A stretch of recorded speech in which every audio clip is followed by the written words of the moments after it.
हाँ मुझे देखिएगा, आपका टॉपिक है, बहुत जबरदस्त टॉपिक है, यूनिफॉर्म सिविल कोड। ठीक है, ठीक है, आपका जो है, हाँ सुनेगा, करंट अफेयर में टॉपिक ये सबके लिए इम्पोर्टेंट है। पहली बात एक टॉपिक बता रहा हूँ, जो समान नागरिक संहिता केवल स्टूडेंट के लिए नहीं है, जो यहाँ पे नागरिक है उनके लिए भी जानना जरूरी है।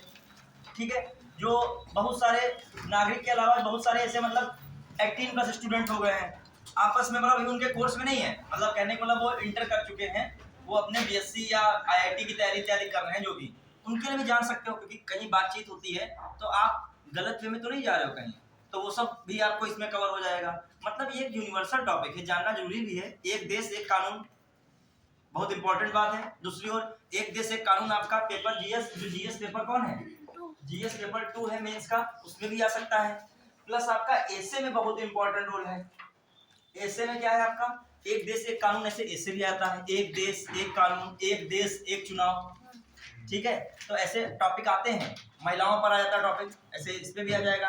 और प्लस ये तो ऐसा टॉपिक है ना, जो आपका यूनिफॉर्म सिविल कोड, समान नागरिक संहिता, ये आप ऐसे में फिर भी लिख सकते हो, महिलाओं पे आए उसमें भी इसको लिख सकते हो, कई समानता की बात है उसमें भी इसको लिख सकते हो। मतलब ये ऐसा टॉपिक सब में ऐड हो सकता है, जितने भी पॉलिटी की जो कुछ आर्टिकल्स हैं उन सब में ऐड कर सकते हो इसको।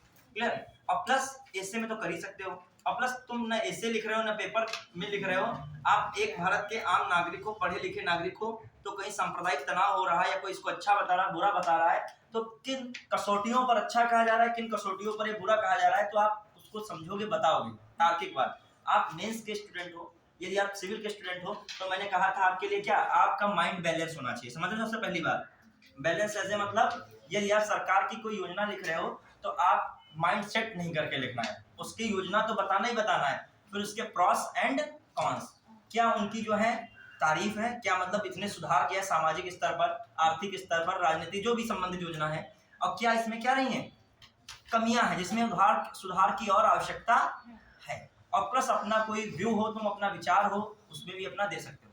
मतलब कहने का मतलब ये होता है, कोई भी टॉपिक आप प्रीलिम्स पढ़ो या मेंस पढ़ो, माइंड सेट स्टूडेंट के लिए इंपॉर्टेंट नहीं है, प्रेजुडाइज नहीं हो, पूर्वाग्रही ग्रसित नहीं पढ़िए, क्योंकि आपको इलेक्शन तो लड़ना नहीं है, कि आपको जो है दूसरी फील्ड में जाना है। आपको फील्ड कौन सी है, लोक सेवा, और लोक सेवा में क्या है, आप किसी एक वर्ग का उत्थान करने के लिए तो जा नहीं रहे, आपको जिम्मेदारी पूरे जिले की दी जाएगी, पूरे विभाग की दी जाएगी, आपसे हजारों लाखों जिंदगियां क्या होंगी, जुड़ी होंगी, तो आप उनका उद्धार करोगे कि अपना एक वर्ग, अपना एक माइंड सेट करके काम करो, कभी हो ही नहीं सकता। इसीलिए एक आपका पेपर कौन रखा गया था, एथिक्स रखा है, केवल एथिक्स रखने का यही कारण था।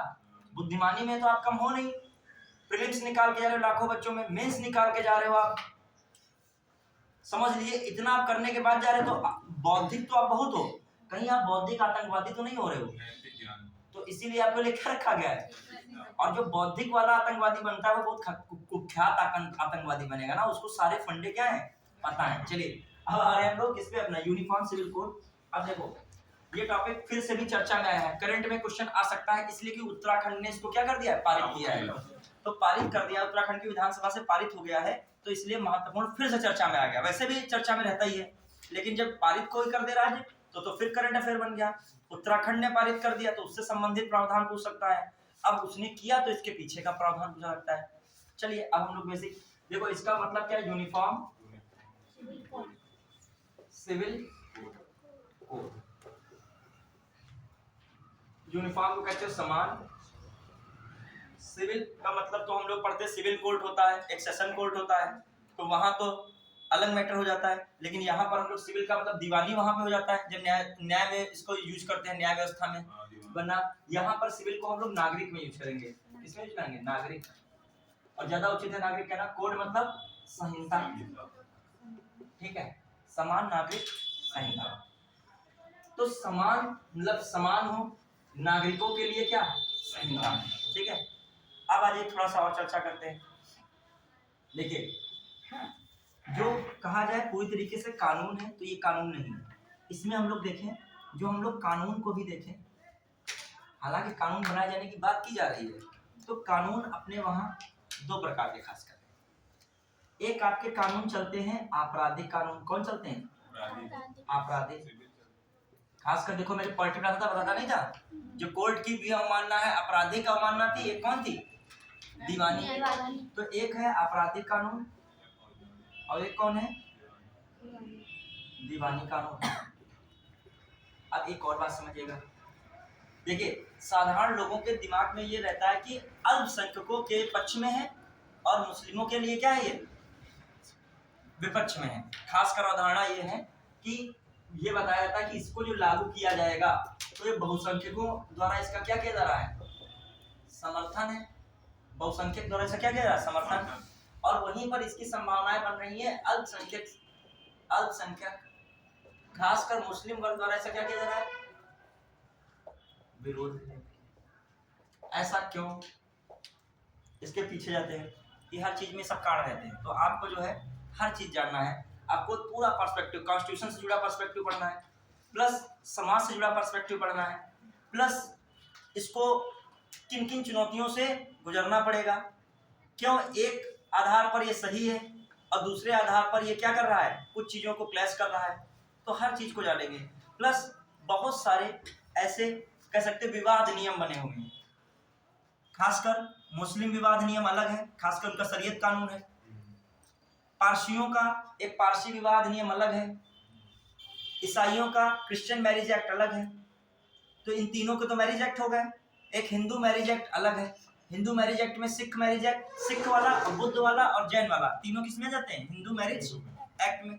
तो इनके विषय में भी जानकारी होनी चाहिए, मतलब आप लिखना पड़ेगा, यदि इससे क्वेश्चन जुड़ा हुआ आ सकता है, मतलब मिलान आ जाए कहीं।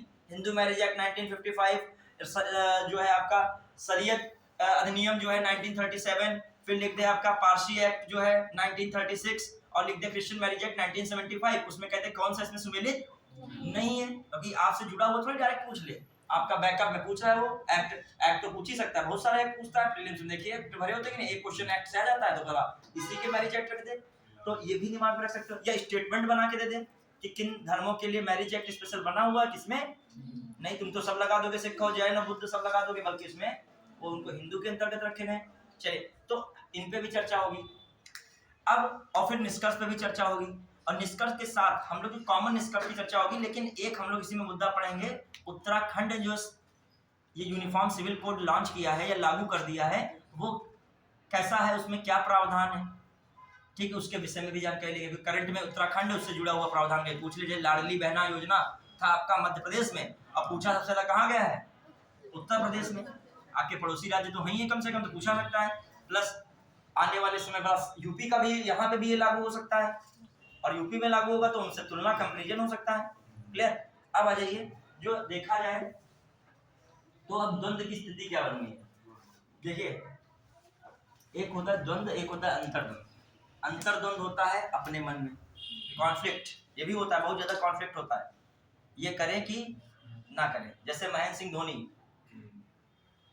बन गए थे टीटी, टिकट कलेक्टर, आप कह सकते हो जो टिकट कलेक्टर जो ट्रेन में चलते हैं, लेकिन उनका मन क्या कह रहा था, बनना चाहिए क्या, क्रिकेटर। उनके अंदर क्या चल रहा है, अंतर्द्वंद। किसकी लड़ाई चल रही है, समाज कह रहा है, परिवार कह रहा है, रिश्तेदार कह रहा है सब टीटी बनो, क्योंकि सरकारी नौकरी मिलती नहीं है मध्यम फैमिली के लिए। सरकारी नौकरी एक स्टूडेंट लगाया था कि भगवान मानो ईश्वर से मिलने जैसा है, तो सरकारी नौकरी उसके लिए बहुत बड़ी चीज थी। लेकिन उसका मन क्या कह रहा था, इसके लिए हम नहीं बने हैं, हमारी जिंदगी निस्ता नाबूद हो जाए, हम कर पाए कुछ ना कर पाए, लेकिन हम बल्ला और गेंद का जो है मिलाप वाला खेल जरूर खेलेंगे, बैट बॉल से हमारा जरूर नाता रहेगा। हमको सुबह की खुली किरणें सूर्य की चाहिए, मैदान में हम प्रैक्टिस करेंगे, खेलेंगे, भले सक्सेस हो या ना हो। और जब कोई गट्स होता है तो कुछ ना कुछ जरूर उसको लगता है कि हम इसमें बड़ा बेहतर करेंगे, लेकिन उसको पहले थोड़ी पता होता है कि बेहतर करेंगे। ये पापा ने पूछ लिया वो छोड़ दिया नौकरी, क्रिकेट में कब कैप्टन बन रहे हो, तो कहेगा अरे पापा यहाँ तो एंट्री का भी पता नहीं है, तो बस गाली देना शुरू हो जाएगा। ये तुम्हारे समझदार पिताजी हैं तो आपकी पीठ थपथपाएंगे, कहीं बेटा आगे लगे रहो। मान लीजिए आपके पापा, हाँ गाली देंगे, लेकिन नहीं, मान लीजिए गाली का, पिताजी का गाली देना भी एक आशीर्वाद कभी कभी होता है, ठीक है। वो गाली का मतलब ये होता है कि आपके फ्यूचर के लिए वो क्या है, गंभीर है, बस, और कोई गाली का उनका मतलब नहीं होता है। उनको चिंता होती कहीं आप ऐसा ना हो क्रिकेट में फ्लॉप हो जाओ। हम तो एक समय बाद पिताजी को लगता है कि हमारी स्थिति डाउन हो जाएगी, बुजुर्ग हो जाएंगे, हम एक समय बाद चले भी शायद जाएं, तुम्हारी स्थिति मजबूत रहे, तो इसीलिए सोचते हैं कि मजबूत कंधों में आगे की सल्तनत देके जाएं, मतलब जो घर की स्थिति है आगे मजबूत कंधों पर है, तभी वो सरकारी नौकरी सोच रहे हैं। लेकिन उसके अंदर क्या है कि हम क्रिकेट में बहुत कुछ बनाएंगे, तो अब जन्मजात उनके अंदर कौन सा प्रतिभा थी, क्रिकेट खेलने की, वो अपनी प्रतिभा को कायदे से जान भी चुके थे महेंद्र सिंह धोनी। तो फाइनली डिसीजन लिया सीधे, ना उन्होंने अधिकारी से परमिशन लिया, ना किसी से पापा से पूछा है, ना किसी से पूछा, उठाया बैग वापस निकल पड़े। जो सब कोई मतलब हमें नहीं है, कोई मतलब ही नहीं। जब तुम ऐसे छोड़ दियो नौकरी तो क्या है, समझो इस्तीफा है तुम्हारा, कोई मतलब ही नहीं। तो अपना किस पे चले, क्रिकेट में चले गए। फैसला सही रहा। ये कैसी स्थिति थी उनकी, अंतर्द्वंद में अंतिम स्थिति में व्यक्ति अंतरात्मा की ही क्या सुनता है, आवाज में। भले कितना भी प्रेशर पड़ रहा हो, यदि आपके मन में चल रहा है ये है वो है वो है ये, आप लास्ट में कितना भी कोई समझा ले, आपको परेशान होना तो परेशान होगे ही। यदि आपको प्रसन्न होना है, कितना भी कोई दुखी वाला समझा ले, लास्ट में फिर कितना भी रिजल्ट आएगा, रुको धैर्य रहो, ज्यादा हंसो नहीं, जाके कमरे में अकेले को हंसोगे जाके, क्योंकि तो आपको पता है कि हमारा नौकरी बहुत बड़ी जगह लग गया है, एसडीएम बन गए हैं, हमारा इंतजार कर रहा है बगला वगैरह, ठीक है। तो ये सब चीजें होती है। अब ऐसे एक द्वंद बाहरी स्थिति का होता है। अब इस द्वंद को निपटाने के लिए बहुत चीजें करनी पड़ेगी। ये द्वंद का कॉन्फ्लिक्ट है। एक और द्वंद चल रहा है कि जो ये समान नागरिक संहिता लगाई जाए, ठीक है, तो इसके फायदे ये हैं, राष्ट्रीय जो देखा जाए, राष्ट्रीय क्या है, अखंडता। इससे क्या आएगी, राष्ट्रीय अखंडता, नेशनल इंटीग्रिटी मिलेगी कि नहीं मिलेगी, क्योंकि पूरा देश एक देश है तो कानून भी क्या होना चाहिए, एक होना चाहिए। प्लस लैंगिक समानता की बात आएगी, क्या आएगी, लैंगिक समानता की बात आएगी। लैंगिक समानता खासकर इसमें महिलाओं के साथ जो है भेदभाव बड़े स्तर पर होता है। महिलाओं के साथ भेदभाव में जो हम लोग देखें, महिलाओं के साथ भेदभाव में जो महिलाओं के साथ भेदभाव को देखा जाए तो विवाह के स्तर पे होता है कि नहीं होता है, यस सर होता है। विवाह तो हुआ है क्या, अनुभव लेकिन होगा, रिश्तेदारी में तो विवाह हुए होंगे। फिर देखा जाए किन आधार पे, जो तलाक व्यवस्था थी मुस्लिमों में, हाँ तलाक व्यवस्था पे हो सकता है भेदभाव, और किस व्यवस्था पे हो सकता है, चलिए तलाक व्यवस्था पे हो सकता है, और बताइए किन व्यवस्था पे हो सकता है, बताइए फटाफट। महिलाओं से भेदभाव शिक्षा संबंधित हो जाता है, शिक्षा संबंधित हो सकता है। अब देखिए महिलाओं से संबंधित भेदभाव कई तरीके के देखे गए, ठीक है। रोजगार संबंधित भेदभाव हो जाता है, होता है कि नहीं होता है, पता चले पुरुष और स्त्री में पुरुष योग्य क्या है, कम है बाहर पैसा कमाने के लिए, महिला के अंदर योग्यता ज्यादा है। लेकिन एक परंपरा बनी हुई है कि पुरुष घर में रोटी नहीं बना सकता है और महिला बाहर काम नहीं कर सकती है, उनकी इज्जत चली जाएगी। इज्जत तो वैसे भी जा रही है, ठीक है, लेकिन एक वो सामाजिक इज्जत बनी हुई है, तो उसमें भी क्या होना चाहिए। तो एक हिसाब से भेदभाव नहीं हुआ महिलाओं के। महिला कह रही है कि मैं नेट क्वालिफाई की हूँ, मैं अब नहीं रुकने वाली हूँ, बाहर मेरे पैकेज आ रहा है इंटर कॉलेज से, तो मम्मी सपोज दैट मम्मी, चलो नहीं मम्मी को दोषी बनाते हैं, जो है वैसे भी सास और बहू का 36 का आंकड़ा रहता है, ये नहीं मान सकते। मान लीजिए कोई घर में परंपरा चली है कि दादी ने कह दिया कि हमारे वहाँ बहुएं काम पर नहीं जाती है, जहाँ 1 लाख का पैकेज मिले, तो सारी योग्यता उनकी क्या रह गई, और जो लड़का था उसके अंदर इतनी योग्यता नहीं थी कि वो अच्छी सैलरी 1 लाख की सर्वाइव करे। तो एक कहीं ना कहीं भेदभाव है महिलाओं के साथ इस मामले में। शिक्षा में भेदभाव है, बच्चों को, छोटे लड़कों को जो लड़कों के प्लान करेंगे गार्जियन ज्यादा बढ़िया स्कूल में पढ़ाए, क्रिकेटर बन जाए, आईएएस बन जाए, और महिलाओं को अब तो बन गई व्यवस्था कि अब मोटिवेशन मिल रहा है कि उनकी फलाना लड़की ये बन गई, धमाके की लड़की ये बन गई, तो अपनी भी लड़की को कुछ बढ़ाना चाहते हैं। वरना एक वो भी शिक्षा में भी ट्रेंड था कि जो लड़का होगा उसको प्राइवेट स्कूल में पढ़ाएंगे, लड़की होगी मौका लगा उसको कहाँ पढ़ा देंगे, सरकारी पढ़ा देंगे। होता है कि नहीं, व्यवहारिक रूप में देखा जाए। फिर आ जाइए तलाक में खासकर बहुत भेदभाव हो रहा था मुस्लिमों में। किसमें, मुस्लिमों में। मुस्लिम महिलाओं के साथ भेदभाव बहुत बड़े स्तर पर था, तो उसमें शाहबानो केस आता है। कौन आता है, शाहबानो केस। शाहबानो केस 19 कितना था, 85 में। एक सरला मुदगल केस भी आता है 1995 में, समझिएगा। तो आप कभी भी क्वेश्चन इनसे भी रिलेटेड आ सकता है कि कहाँ से बातें उठ रही हैं, हाँ वहाँ का है, ठीक है। अब देखो इस केस की ज्यादा हम चर्चा इसलिए नहीं करेंगे, फिर क्लास हमारी 4 घंटे की तो है नहीं, क्लास 1.5 घंटे की टॉपिक ये भी है, सोच रहे बुलेटिन भी कर रहे हैं। प्रयास करेंगे कि संजय में पूरा टॉपिक कवर करना है, मेन टॉपिक पे, अभी उत्तराखंड का भी कवर करना है, क्योंकि एक केस में बहुत टाइम लग जाता है। शाहबानो केस पढ़ोगे बहुत कुछ है, गुजारा भत्ता है, फिर वहाँ सुप्रीम कोर्ट दलील खारिज होती है, फिर बनती है, बहुत मैटर है। सरला मुदगल। अच्छा, महिलाओं के साथ एक और भेदभाव होता है, देखा जाए मंदिरों में प्रवेश को लेकर। कई मंदिर है ऐसे, जैसे खासकर अभी केरल का चला था सबरी वाला, ठीक है, तो एक मंदिर को प्रवेश के लेकर भी कहीं पे हो जाता है, ठीक है। तो ये भी मैटर हो सकता है। देखो आपके अंदर सृजनात्मकता शक्ति लाओ, मौलिकता, मतलब कोई टॉपिक को बांधो मत अपने अंदर, मतलब आप हमसे अच्छे कोई इसमें कारण निकाल सकते हो, वो भी आपके लिए इम्पोर्टेंट। क्योंकि फैक्ट तो आप 10 मिनट में पढ़ लोगे, आपको कॉन्सेप्ट बनाने की क्षमता धीरे धीरे विकसित होगी। जैसे मान लीजिए कहा गया महिलाओं, ये मैं अब बता रहा हूँ, जैसे मान लीजिए किसी ने कहा कि समान नागरिक संहिता तुम्हारे लिए क्यों सही है, तुम सरकार के एजेंट हो क्या? तो कहते भैया ठीक है, हम सरकार के एजेंट नहीं है, तो तुम बता दो इसकी 5 कमियां और हम बता दें 5 तारीफ, जिसकी तारीफ ज्यादा निकले तो वो सही है, सरकार को हटाओ, ठीक है, और जिस कमियां ज्यादा निकले ज्यादा, अब दोनों लोग फंस जाओगे। अब तीसरे थर्ड आदमी बैठा लो जज के रूप में, अब तुम्हारे अंदर नॉलेज है, तुम बिल्कुल ऑथेंटिक रहोगे, फिर कह दो तुम नहीं कमियां बता पाए हो, हम तुमको कमियां भी बता रहे हैं, क्योंकि तुम केवल क्या जानते हो, नहीं कमियां नहीं, तुम केवल तारीफ जानते हो, कमियां जानते हो, तुम निरक्षरों वाली बात करो कि आपकी गलती नहीं है, आप जो व्हाट्सएप पे और फेसबुक पे चल रहा है वही आप पढ़ लिए हो, और आप जो है उस यूनिवर्सिटी से निकल के एकदम इस यूनिवर्सिटी में आ गए हो,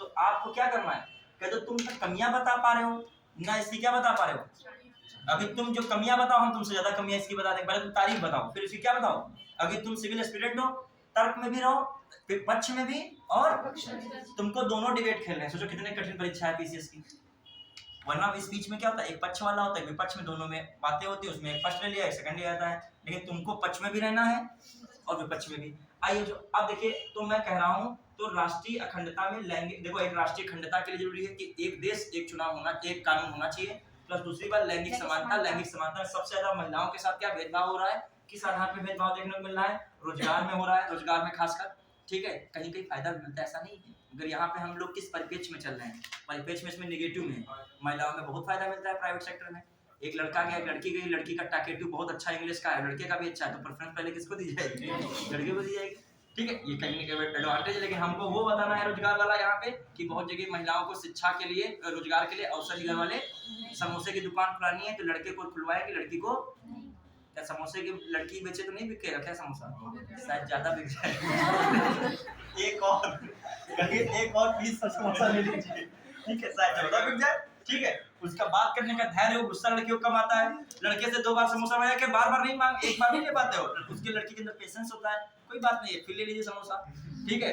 अब बड़े उड़ीसा वगैरह में लड़कियां बहुत धंधे व्यापार करती हैं, बहुत सारा उनका बिजनेस है, ठीक है, आप पूर्वांचल में आपको दिखेगा, ठीक है, चलिए, लेकिन हाँ यहाँ पे विवाह में देखिए गर्ल्स का जो है ऑक्यूपेशन लेवल बढ़िया है, ऐसा कम नहीं है, अब वो मिट्टी ढोने वाला लड़का पुरुष में, लड़का और महिला में आएगा, वो पुरुष के पास क्योंकि शक्ति ज्यादा उस आधार के, तो ज्यादा बोझ बड़ा उठा लेगा, लड़की थोड़ा कम उठाएगी, लेकिन हर चीज बोझ से ही थोड़ी व्यापार बिजनेस होता है, बहुत सारे ऐसे काम होते हैं जिसमें बातचीत से ही क्या होता है, पूरा बिजनेस होता है, ठीक है। आपने देखा होगा जितनी बड़ी एजेंसीज हैं कार की, सब देखो कहाँ लड़की जो मेन रिसेप्शन पे बैठता है, कौन बैठता है, क्यों, गर्ल्स का पेशेंस लेवल बहुत हाई होता है, भले ही वो घर में पेशेंस में नहीं रहती हूँ, लेकिन बाहर उनका बहुत अच्छा लेवल है, यदि आपसे कहा गया अल्ट्रास कितने की, ये कितने की, ये कार कितने की है, गर्ल्स बता देगी, दोबारा का आए क्या है कितना, फिर बता दीजिए, बता देगी,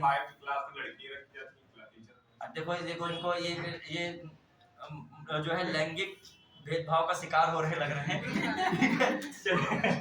इनका अनुभव ही बता रहा है, ठीक है, चलिए, हाँ अब लैंगिक भेदभाव के महिलाओं के साथ नहीं पुरुषों के साथ भी हो रहा है, इससे पता चल रहा है इनकी बात से। चलिए विवाह वाला भी, सब कॉन्सेप्ट मैंने बात बताई है। अब तलाक भी हो गया, मुस्लिमों की बात कर रहे हैं, खासकर मुस्लिम महिलाओं की, शाहबानो केस बता रहा है कि मुस्लिमों के लिए तलाक जो है बहुत ही असमानता की स्थिति पैदा कर रहा है, खासकर इनमें तलाक बिद्दत चलता था, क्या चलता, तलाक 3 बार तलाक कह दिया गया, तो उसी आधार पे क्या, यहाँ तक कि व्हाट्सएप पे सोशल मीडिया प्लेटफॉर्म के माध्यम से भी कह दिया गया, वहीं पर समझो विवाह विच्छेद या डाइवोर्स हो जाता था, इनके जो है मुस्लिम लॉ के अकॉर्डिंग इसको मान्यता भी थी, लेकिन उसको क्या कहा गया, ये किसका क्लैश कर रहा है,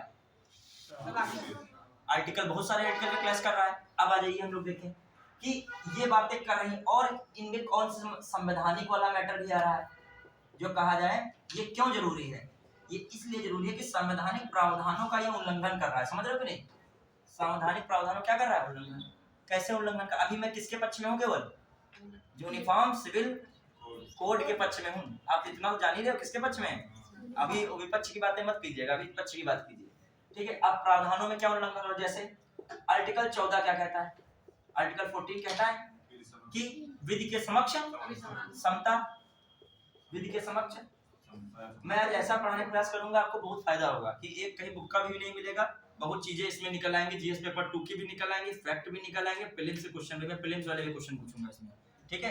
अब देखिए एक आपका क्या निकल आएगा बच्चों, यहाँ पे विधि के समक्ष समता, कहा गया था विधि के समक्ष समता और विधि का समान संरक्षण, विधि का समान संरक्षण, समान संरक्षण बताया था मैंने। बताइए विधि के समक्ष समता नहीं चली जाएगी? किसी के लिए कुछ और है, किसी के लिए कुछ और है। हिंदू महिला के संबंध में तलाक वाला कानून कुछ और है, और मुस्लिम महिला के संबंध में तलाक वाला कानून। समाज में समस्याएं तो सबके साथ एक है कि वो जो है वो उसको मुस्लिम महिला के तलाक हो जाएगा तो उसके बच्चों के लिए जो है समाज के सभी लोग उसको गोद दे लेंगे, ज्यादा चावल और रोटी खिलाने लगेंगे। कि हिंदू महिला का जो विवाह तलाक हो जाएगा तो उसके समाज के लोग उसके बच्चों को गोद ले लेंगे और दाल रोटी सब खिलाएंगे। समस्याएं सबके, भूख सबके लगेगी, सबको जल चाहिए, सबको मकान चाहिए, छत चाहिए, फर्श चाहिए, अच्छी सब सुविधाएं चाहिए, तो समस्याएं सबके हैं। तो यहाँ पर लेकिन कानून में क्या है, उनके लिए भेदभाव है।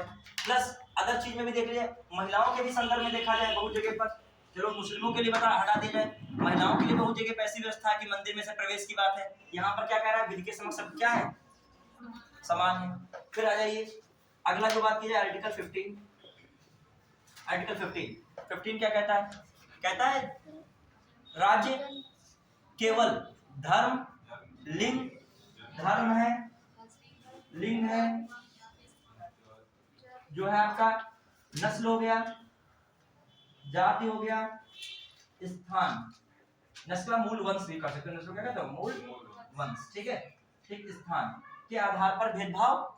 तो यहाँ पर तो लिंग के आधार पर क्या हो रहा है, भेदभाव हो रहा है। प्लस किसके आधार पर भेदभाव हो रहा है, धर्म के आधार पर। तो किसका प्रावधान का उल्लंघन कर रहा है, संविधान के आर्टिकल का उल्लंघन कर रहा है कि नहीं।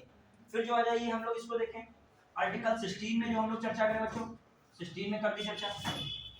16 में जो चर्चा की जाए तो आपका कौन हो गया, एक आर्टिकल 14 हो गया, एक 15 हो गया। 16 में भी क्या हो सकता है बताइए, 16 में भी कुछ हो सकता है इंपॉर्टेंट, बताइए। समान अवसर, लेकिन अवसर की बात यहाँ पर इतनी अभी नहीं है। मेन आर्टिकल कौन सा क्लास करना है, 14 और 15 को, ये इंपॉर्टेंट बताइए। बढ़े आगे चलिए अगली बात देखते हैं। तो हम लोग जो देखें समान नागरिक संहिता में जो कॉन्फ्लिक्ट हो रहा है, एक तरफ हो रहा है कि इसके पक्ष की बात हो रही है, एक तरफ क्या है इसके विपक्ष की, क्यों लागू किया जाना चाहिए और क्या लागू करने में चुनौतियां हैं। तो लागू किए जाने में क्या इंपॉर्टेंट है, राष्ट्रीय अखंडता, इंटीग्रिटी बात हो रही है, जो लागू किया जाए इसमें जरूरी है। एक देश है तो एक क्या होना चाहिए, कानून होना चाहिए। प्लस लैंगिक समानता का दिक्कत हो रही है, लेकिन समानता नहीं आ पा रही, भेदभाव हो रहा है, क्यों, खासकर महिलाओं के संदर्भ में। क्या इसमें महिलाओं से भेदभाव हो रहा है, रोजगार का भेदभाव हो रहा है। मैंने बताया था बहुत जगह पर महिलाओं को काम करने के लिए नहीं भेजा जा रहा है, बल्कि पुरुष को या बच्चे को, लड़के को भेजा जाता है। प्लस विवाह में हो रहा है, और खास में विवाह के लिए देखा जाए सबके लिए अलग कानून है। जैसे विवाह के संदर्भ में देखा जाए तो विवाह के संदर्भ में देखिए, जैसे हिंदू मैरिज एक्ट, हम 60 में लिखे चलेगा, Hindu marriage act 1955, Hindu marriage act कुछ और कहता है। आपका जो है मुस्लिम मैरिज एक्ट, मुस्लिम मैरिज एक्ट या शरीयत कानून कहते हैं। शरीयत कानून कब का है, 1937 का, वो कुछ और कह रहा है अपना, ठीक है, विवाह के संबंध में। पारसी मैरिज एक्ट 1936 कुछ और कह रहा है। और Christian marriage act, Christian marriage act कौन सा है, कब का है क्रिश्चियन मैरिज एक्ट, 1872। तो ये इतने मैरिज एक्ट को भी आपको दिमाग में रखना है, लिख लीजिएगा, क्योंकि आपसे मिलान पूछ सकता है कौन सा जो है मैरिज एक्ट सुमेलित नहीं है। क्योंकि एक्ट आपसे पूछा ज्यादा है, मैंने देखा एक्ट भी पूछ लेता तो इससे एक्ट पूछ सकते हैं, क्योंकि ज्यादातर आपको एक्ट औपनिवेशिक काल के हैं, ब्रिटिश औपनिवेशिक काल के सभी एक्ट। ये आपको ये छोड़ दे 55, बाकी आपके ब्रिटिश औपनिवेशिक काल के। अब देखिए जैसे हिंदू मैरिज एक्ट में सिख है, बुद्ध है और आपका जैन है, ठीक है, इनको शामिल किया जाता है। अब देखो क्वेश्चन आ जाए, जैसे मान इनके लिए क्या स्पेशल मैरिज एक्ट है, नहीं, इनको किसमें शामिल कर लिया जाता है, हिंदू, सिख, बुद्ध और जैन। आर्टिकल 25 भी कहता है सिख है, बुद्ध है, जैन है, ये किसके अंतर्गत आते हैं, हिंदू धर्म में। समझ रहे हैं कि बात को। अब आइए एक और चीज, तो विवाह के आधार पर भी तो भेदभाव हो रहा है, ठीक है, तो एक ये भी कार्ड हो रहा है महिलाओं के लिए। प्लस तलाक का भेदभाव बड़े स्तर पर हो रहा है, तलाक में खासकर मुस्लिम महिलाओं में, बताया था मैंने भी। तलाक के बिद्दत नाम की परंपरा, 3 बार तलाक, तलाक कहो या लाइव कहो या सोशल मीडिया के प्लेटफॉर्म से, मान लीजिए व्हाट्सएप पे भेज दिया या सोशल मीडिया पे भेज दिया लिख के, उसमें भी तलाक हो जाएगा, विच्छेद हो जाएगा। बल्कि अदर में ऐसी स्थितियां नहीं है, जब तक सुप्रीम कोर्ट या कोर्ट उस तलाक को भंग नहीं कर देगा तब तक वो तलाक आपका नहीं माना जाएगा। लेकिन इसमें शरीयत कानून के अनुसार तलाक मान लिया जा रहा है। हालांकि एक उनके परंपरा शुरू में मिलती है जो दहेज संबंधित मुस्लिम में होती है, थोड़ा बहुत दहेज वापस किया जाता है, लेकिन वो बहुत माइन्यूट होता है, इतना माइन्यूट है, इसका कोई मतलब नहीं है, कोई डरता नहीं तलाक करने से पहले। तो इसको भी क्लैश कर रहा था भेदभाव। फिर आ जाइए और चीजों में, शिक्षा संबंधी महिलाओं के साथ भेदभाव हो रहा है, ये भी एक इसी का हिस्सा है। तो इनको दूर करने के लिए, लैंगिक समानता लाने के लिए इसको आने की क्या है जरूरत है। फिर देखा जाए, मैंने कहा मंदिर में प्रवेश से संबंधित, खासकर महिलाओं से संबंधित, इसमें भी भेदभाव हुआ। बहुत सारे मंदिरों में नहीं, लेकिन दक्षिण भारत, केरल का कौन सा ऑप्शन मिला था, सबरीमाला में भगवान अयप्पा बताते थे वो ब्रह्मचारी हैं, तो जो प्यूबर्टी एज महिलाओं की होती है, यौवनावस्था जहाँ से आरंभ होती है, तो वहाँ अवस्था वाली महिलाएं उसमें प्रवेश नहीं कर सकती हैं, भगवान अयप्पा नाराज हो सकते हैं, तो वो एक परंपरा था ये भी। तो मंदिर प्रवेश वाली बात हो गई। तो अब देखा जाए तो हमको ये पॉइंट्स मिल गए। हाँ, एक और अभी क्लास हो रहा है, ये क्यों जरूरी है, संवैधानिक प्रावधानों का क्या कर रहा है, ये उल्लंघन कर रहा है। तो इसीलिए संवैधानिक प्रावधानों को लागू किए जाने के लिए भी क्या है ये जरूरी है। क्यों संवैधानिक प्रावधानों का कैसे उल्लंघन कर रहा है, आर्टिकल 14 विधि के समक्ष समता, और जो है विधि का समान संरक्षण नहीं मिल पा रहा है। विधि के समक्ष समता कहाँ बन पा रही है, मुस्लिम महिला के लिए कुछ और है, अदर महिला के लिए कुछ और है। तो ये भी बात हो गई। आर्टिकल 15 धर्म, लिंग, जात, स्थान, मूल वंश के आधार पर राज्य किसी के साथ भेदभाव, लेकिन यहाँ पर लिंग के आधार पर भेदभाव हो रहा है, धर्म के आधार पर भेदभाव हो रहा है। तो हम लोग ये किसमें बात चले, पक्ष में चले। लेकिन आप सिविल एस्पिरेंट, आपको क्या है विपक्ष में। अभी मैं प्रीलिम्स के क्वेश्चन भी इसमें से बना के पूछूंगा, क्योंकि ये इसलिए मुद्दा भी आया है हाईलाइट, क्योंकि उत्तराखंड ने समान नागरिक संहिता क्या कर दी, लागू कर दी है। तो पुराना पूरा मैटर अब आगे आ सकता है नए में।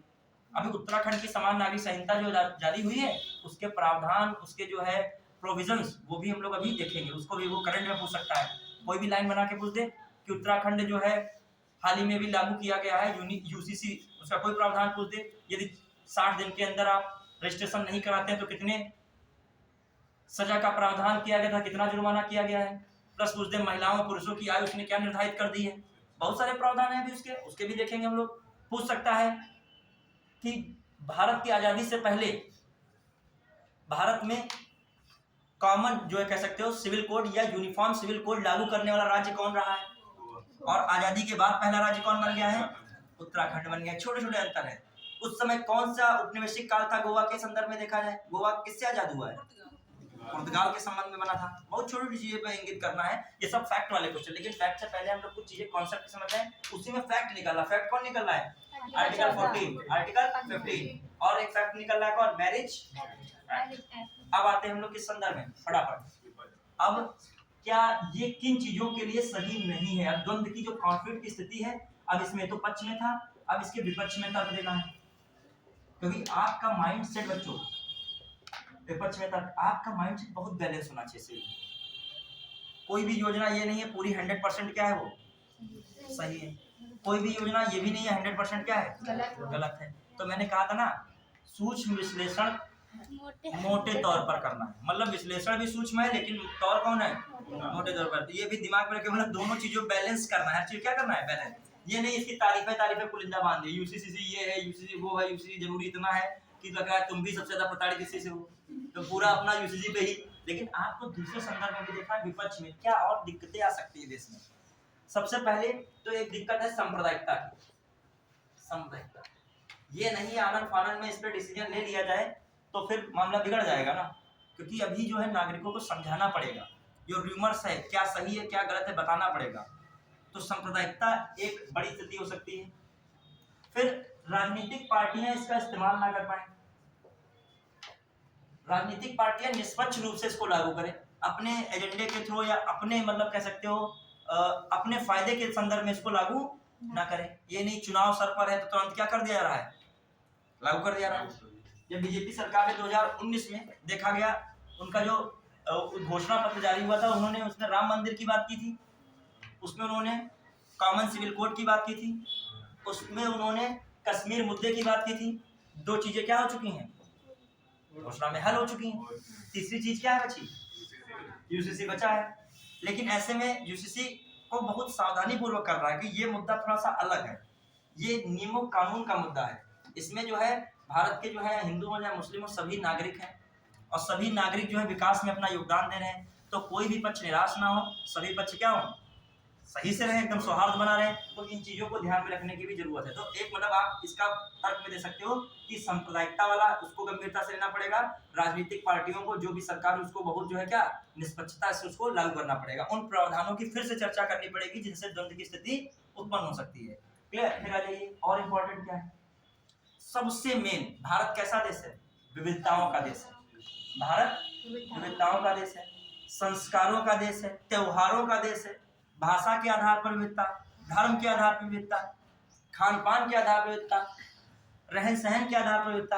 अब एक देश एक चुनाव, एक देश और एक कानून कर दोगे तो मामला यहाँ पे क्या हो जाएगा, रीति रिवाजों का जो है विविधता भारत में। तो भारत की खास कर हम एक वर्ड यूज कर रहे हैं यहाँ पे, संस्कृति। कौन सा वर्ड यूज कर रहे हैं? संस्कृत विविधता को भी खासकर क्या रखना पड़ेगा, ध्यान में रखना पड़ेगा ना। तो आप लोग जो है मान लीजिए सीधे सीधे करते तो संस्कृत विविधता भी तो क्लैश हो रही है, मैं बात समझे?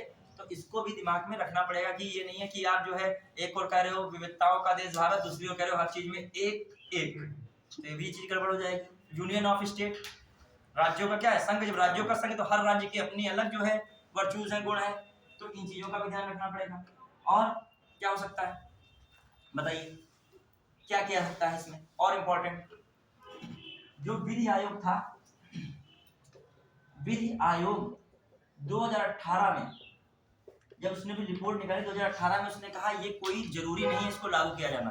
तो विधि आयोग को फिर से इस पर क्या करना चाहिए, विचार विमर्श करना चाहिए। तो विधि आयोग को जो है इस पर फिर से एक बार विचार विमर्श करना चाहिए कि इसको जो क्या किया जाए, लागू किया जाए, तो किन मानदंडों के आधार पर किया जाए जो किसी प्रकार से संवैधानिक उपबंधों का उल्लंघन ना करते हो, या क्या ऐसा किया जाए कि हर व्यक्ति से एक राय ले ली जाए, जनमत संग्रह, कुछ भी ऐसा हो जिससे कोई नाराज ना हो। ठीक है, चलिए, तो ये सब पॉइंट्स आपके लिए क्या हो सकते हैं, यहाँ के संदर्भ में इंपॉर्टेंट है।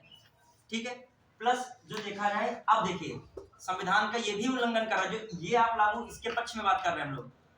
यदि आप इसको लागू कर रहे हैं तो कौन से इधर प्रावधानों का उल्लंघन हो जाएगा संविधान के? आर्टिकल 25 से 28 याद रखेगा, 9 इतना नहीं फर्क पड़ेगा। और शिक्षा और उसका बात अलग है, संस्कृत का। देखो खासकर जो हम लोग देखें 25 में जो उल्लंघन हो जाए किसके प्रावधान का, क्योंकि धार्मिक स्वतंत्रता की बात की जा रही है। तो मुस्लिमों का तर्क है, खासकर अल्पसंख्यक में मुस्लिमों का तर्क है कि हमारी जो धार्मिक आजादी को भी ये कहीं ना कहीं क्या कर रहा है, प्रभावित कर रहा है। या आर्टिकल 29 के थ्रू भी देख लो तो उनकी भाषा, लिपि, संस्कृति का संरक्षण दिया गया है, उसको भी कहीं ना कहीं क्या कर रहा है, प्रभावित कर रहा है। देखो आपको उधर जब चल रहे थे तो आपके लिए आर्टिकल 14-15 इंपॉर्टेंट थे, इधर आए तो कौन सा आर्टिकल आपको प्रभावित कर रहे हैं उनके संदर्भ में? 25 से 28 तक प्रभावित हो रहे हैं, प्लस 29 और 30 तो इतना नहीं है, लेकिन 29 उनकी संस्कृति, उनकी लिपि, उनकी भाषा के संदर्भ में। तो भाषा लिपि में इतना बड़ा मैटर नहीं है, किसमें, संस्कृत में उनके मैटर है। वो कह रहे हैं कि जो है हमारे वहाँ विवाह की जो आयु है महिलाओं की, वो यौनावस्था प्रारंभ प्यूबर्टी एज का 13 ईयर है, जबकि भारत के संविधान के नियम अनुसार जो है, कानून के नियम अनुसार महिलाओं की विवाह की आयु कितनी रखी गई, 18 वर्ष। देखो क्लास कितना बड़ा हो रहा है। एक तरफ पॉक्सो एक्ट कहता है, पॉक्सो जानते हो, पॉक्सो सबने नाम सुना होगा, prevention of children sexual offences, POCSO act.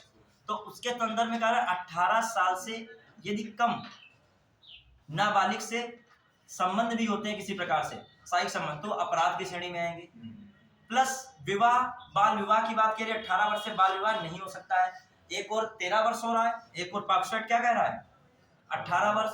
जो भारत के विवाह जो आया था आपका विवाह अधिनियम, ठीक है, तो जो बाल विवाह, जो पहले तो बाल विवाह अधिनियम था, उसको बाद में शारदा अधिनियम सबसे पहले था। शारदा अधिनियम के बाद विवाह अधिनियम जो चल रहा है इस समय, उसमें कितनी एज रखी गई है, 19 वर्ष। जो 18 वर्ष महिलाओं के लिए, पुरुषों के लिए न्यूनतम 21 वर्ष। तो उसको भी क्लैश कर रहा है कौन सा, मुस्लिमों का शरिया कानून।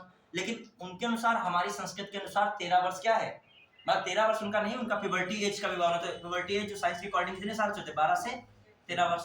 तो ये बात हो रही है। तो कहीं ना कहीं देखा जाए तो इस संस्कृत का मैटर उसमें आ रहा है, तो इसलिए मामला ये भी है। अब आइए क्या चुनौतियां उसको हैं, हम लोग अभी देखो लगा जो उसको पूरा का पूरा चारों तरफ हम चल रहे हैं पूरा कवर करने में। अब देखो थोड़ा सा दिमाग में और रखेगा, ये ऐसी स्थिति क्यों हो रही है, जो हम लोग थोड़ा और इसको संदर्भ में समझें।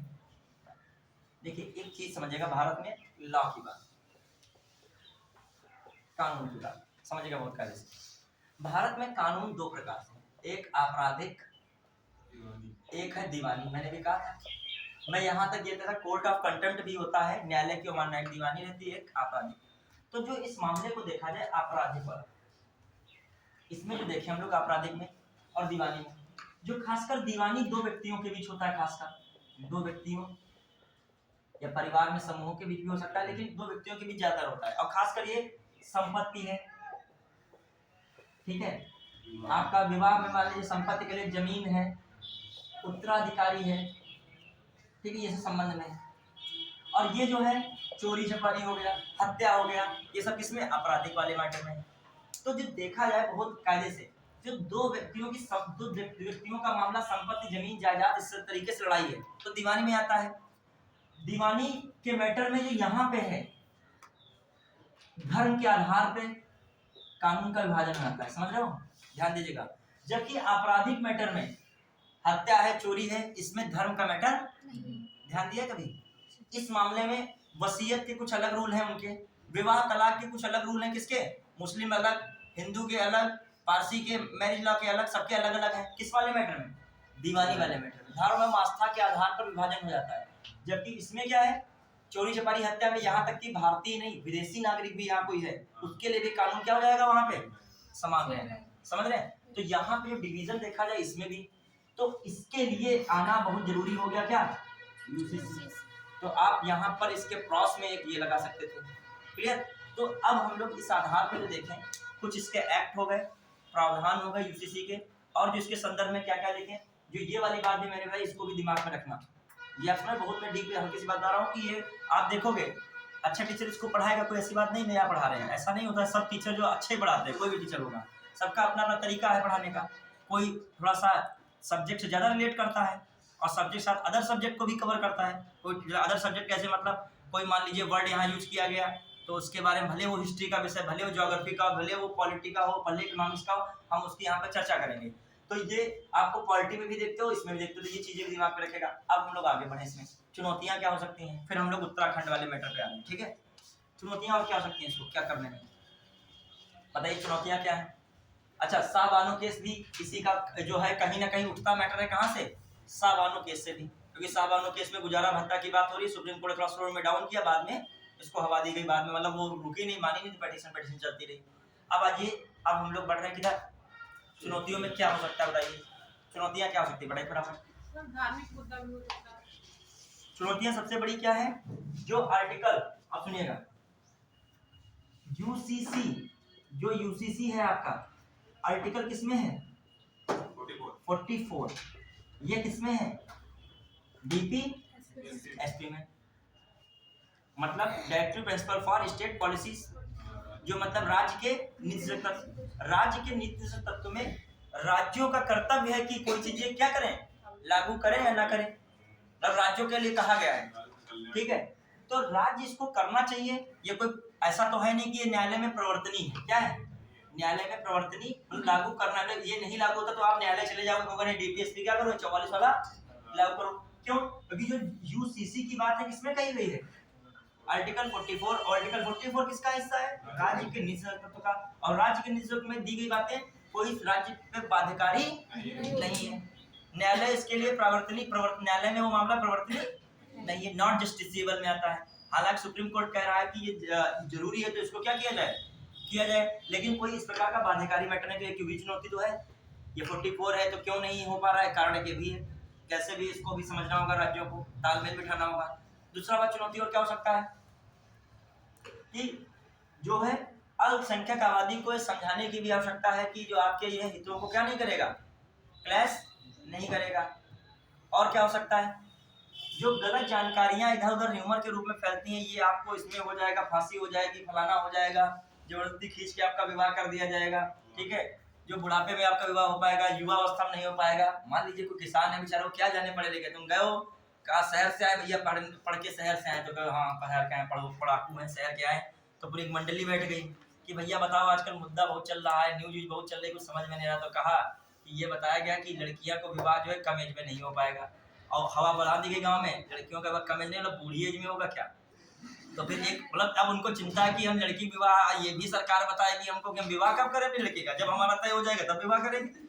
तो ये भी चीजें हो जाती है कभी कभी र्यूमर में, लड़ाई झगड़ा मारधर स्थिति उत्पन्न हो, किसी ने कह दिया गांव में कि सरकार की ये तो बात सही है, गलत क्या है, तो हाँ मारधर की स्थिति उत्पन्न हो जा रही है। लेकिन बात समझो क्या कहा जा रहा है, अधूरी जानकारी और अल्प ज्ञान बिल्कुल इससे भी खतरनाक है। जिसमें एक आदमी मरेगा उसमें जो है कई लोगों को लेके डूब जाओगे, कोई र्यूमर फैला के। मान लिया कोई सिनेमा हॉल है, बहुत भीड़ है, सिनेमा पिक्चर देख रहे हैं, वहां गए चिल्ला दे रहे बम है यहाँ पे और धुआं कहीं छोटा मोटा निकाल दियो इधर उधर से, मान लिया कुछ चिंगारी लाइटर जला दियो ऐसे सिगरेट विगरेट किसी की, और वो जहाँ पर तुरंत क्या मच जाएगी, बस दगने वाला है, धुआं निकल रहा है, 5 मिनट में क्या हो जाएगा ब्लास्ट, तो ब्लास्ट बड़े ना हो, लेकिन इतनी देर भगदड़ मचेगी, छोटे बच्चे दबा जाएंगे उसमें, महिलाएं वगैरह, और क्या हो जाएगा। तो एक र्यूमर भी बहुत खतरनाक होता है, तो ये र्यूमर से भी बचना है। इसमें चुनौती सबसे बड़ी क्या है, र्यूमर। अल्पसंख्यकों को समझाने की आवश्यकता है कि आपके हितों का विशेष इसमें क्या रखा जाएगा, ध्यान रखा जाएगा। बहुसंख्यक आबादी को समझाना है, क्या है ये, कोई ये ऐसा मुद्दा नहीं है जो मतलब हवा देने वाला है। प्लस संविधानों के उपबंधों के लिए विशेष कार्य होगा, इसमें संशोधन भी करने की जरूरत पड़े तो क्या किया सकता है, संशोधन भी किया सकता है, हालांकि करने की जरूरत नहीं है क्योंकि मूल अधिकार है, बिल्कुल सही है। तो ये आप लास्ट में बता सकते हो, बाकी तो हमने इसमें क्या है कर ही दिया है। अब हम लोग चर्चा कर रहे हैं किसकी, उत्तराखंड के कॉमन सिविल कोड की, ठीक है। तो मैंने ये पूरी चर्चा की, बताने को इस टॉपिक में बहुत कुछ है, जो हम संहिता को ही बताने लगे तो संहिता में ही बहुत कुछ बताएंगे। कोड किसे कहते हैं, जो हम कोड बताएं, कोड क्या होता है, एक्ट क्या होता है, नियम क्या, लॉस क्या होते हैं, रूल्स क्या होते हैं, बहुत चीजें होती हैं। चलो एक चीज बता रहा हूँ, कानून क्या होता है। जनरली कानून बहुत सारे नियम होते हैं, उनको क्या होता है, एक समूह होता है जो किसी क्षेत्र में क्या होता है, लागू होता है। और ऐसा नहीं कि एक्ट, जो एक्ट जानते हो, कोई विधेयक दोनों सदनों में पारित होता है, राष्ट्रपति या केंद्र में राष्ट्रपति, राज्य में राज्यपाल द्वारा हस्ताक्षरित हो जाता है, अनुमोदित हो जाता है, तो क्या बन जाता है, कानून। तो ऐसे ही कानून नहीं बनता है, एक एक्ट से एक कानून नहीं, एक एक्ट से बहुत सारे रूल्स कानून क्या किया सकते हैं, बना सकते हैं। सरकार ने ये रूल लगा दिया, वो रूल लगा दिया, बहुत सारे इसमें अधिकार किसको मिल जाते हैं, सरकार को मिले होते हैं। कानून पारित तो होता है लेकिन बहुत सारी चीजें इसमें सरकार क्या कर लेती है, ऐड करती है। मतलब बहुत सारे, कहने का मतलब है एक एक्ट से बहुत सारे नियम बनाए जा सकते हैं, केवल एक नियम के लिए कोई एक एक्ट नहीं आता है। तो ये एक्ट भी नहीं है तुरंत इसमें कानून तुरंत लागू हो जाए, बहुत मतलब कह सकते हो इसमें अभी पेचीदा मामला है, बहुत सटीक नहीं है सीधा, अभी इसमें बहुत सा वर्क होना बाकी है और बहुत चीजों को समझाना बाकी है, वरना इसमें बहुत सारी दलीलें पड़ेंगी, कोई इधर से मूल अधिकार भी डालेगा, कोई उधर से मूल अधिकार भी डालेगा, ये बीच में ही घूमता रहेगा। वरना सोचो आजादी के बाद से इस पर लड़ाई झगड़ा चल रहा है, और आज कितने साल हो रहे हैं, 75 साल, अब तो 75 तो ऊपर ही हो गए, 22 में ही हो गए थे 75, अब जो है ज्यादा इससे 75 से ऊपर हो गए, लेकिन ऐसा कानून अभी भी नहीं बन पाया कि एक देश हो एक कानून हो, ठीक है। अब हर चीज में देखा जाए, हर चीज में एक एक की बात हो रही है। कल पढ़ा रहे थे एक देश एक चुनाव, उसमें भी बड़ा मैटर है अभी, ठीक है।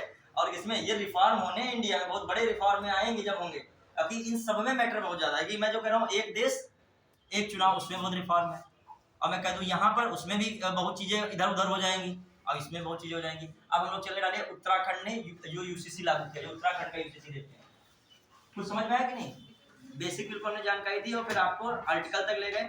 कोई भी चीज पढ़ा करिए तो अपने आप पॉइंट्स निकाला करिए, और पॉइंट्स किसमें भी, तर्क में भी और विपक्ष में, मतलब पक्ष में भी और विपक्ष में भी। अब आइए जो हम लोग देखते हैं कौन सा टॉपिक है आपका,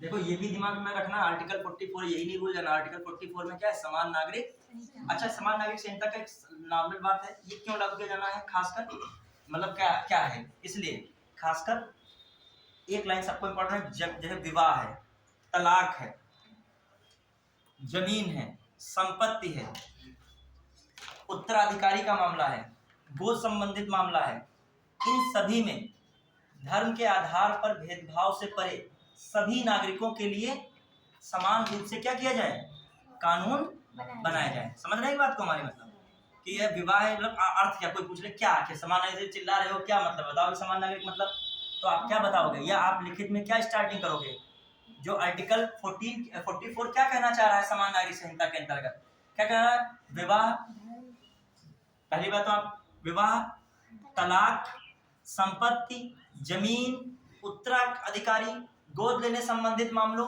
में धर्म पर आधारित भेदभाव से परे सभी नागरिकों के लिए समान रूप से कानून लागू किया जाए। समझ पाए बात को, मतलब इन मामलों में ही ज्यादातर क्या रहता है, भेदभाव रहता है, डिस्क्रिमिनेशन रहता है, ठीक है। तो इम्पार्शियलिटी यहाँ से ना होके उनके लिए क्या बनाया, सभी के लिए एक कानून, ये तो न्याय कहता है।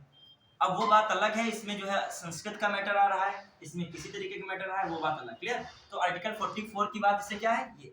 अब मैं क्वेश्चन पूछना चाह रहा हूँ, उसके बाद ये टॉपिक क्या अप्रोच कर रहा हूँ। देखो इसमें बताने को बहुत ज्यादा है, लेकिन फिर जो बताया जाए इसके अंदर डीप में चला जाए, बहुत ज्यादा डीप में जाने की इसमें जरूरत नहीं, क्योंकि आपका जो है एग्जाम ओरिएंटेड जो है मैटर अभी तक इतना ही है, ठीक है। चलिए, यदि आपको लिखने को भी आ जाए समान नागरिक संहिता से आप क्या समझते हैं, इसको जो है लागू किया जाना किस हद तक जो है सही है, या जो इसको लागू होने में क्या अड़चनें उत्पन्न हो सकती हैं या क्या चुनौतियां उनको समझाइए। तो आपको एक तरफ वो करोगे, एक तरफ ये, और दूसरी तरफ संवैधानिक वाला भी मैटर बताओगे, और दूसरी तरफ कौन सामाजिक वाले मैटर बताओगे, दूसरी तरफ क्या बताओगे, जो आपका महिलाओं से संबंधित जो भी मैटर हो रहा है उसका भी उल्लेख करोगे। क्योंकि महिलाओं का यहाँ पर मैटर क्या है, दो चीजों का लड़ाई ज्यादा है इसमें, एक लैंगिक समानता की बात थोड़ी ज्यादा दिक्कत है, और एक कौन है, संस्कृत धर्म की बात, धर्म और लैंगिक समानता की लड़ाई। एक तरफ लैंगिक समानता चल रहा है, एक तरफ क्या चल रहा है, धर्म वाला मैटर, दो पे ज्यादा इसमें दिक्कत है, ठीक है। हाँ, और लैंगिक समानता के मामले में ये जो आपकी सदी कौन चल रही, 21वीं सदी किसकी है, महिलाओं की पुरुषों की, महिलाओं की। तो जीतने के आसार किसके रहेंगे ज्यादा, तो धर्म वहां पे क्या हो सकता है, पीछे हो सकता है। यही मैटर है इसमें, क्योंकि जहां जहां पे देखा गया धर्म और महिलाओं की बात आई, 21वीं सदी में सारे रिफॉर्म हो गए। ध्यान दीजिएगा, चाहे हिंदू में दहेज वाला अधिनियम बना था, महिलाओं के संदर्भ में बात थी, एक तरफ वो धर्म के लोग कहते नहीं हमारे में परंपरा है, दहेज में सिस्टम होता ही होता है, लेन देन होगा ही होगा, लेकिन उधर क्या हुआ, कौन जीता, महिलाएं। ठीक है, मंदिरों में प्रवेश की बात आई, एक आधे मंदिर छोड़ दो, लेकिन हर मंदिर में महिलाएं जा रही हैं, वहां भी धर्म क्या हो गया, पीछे।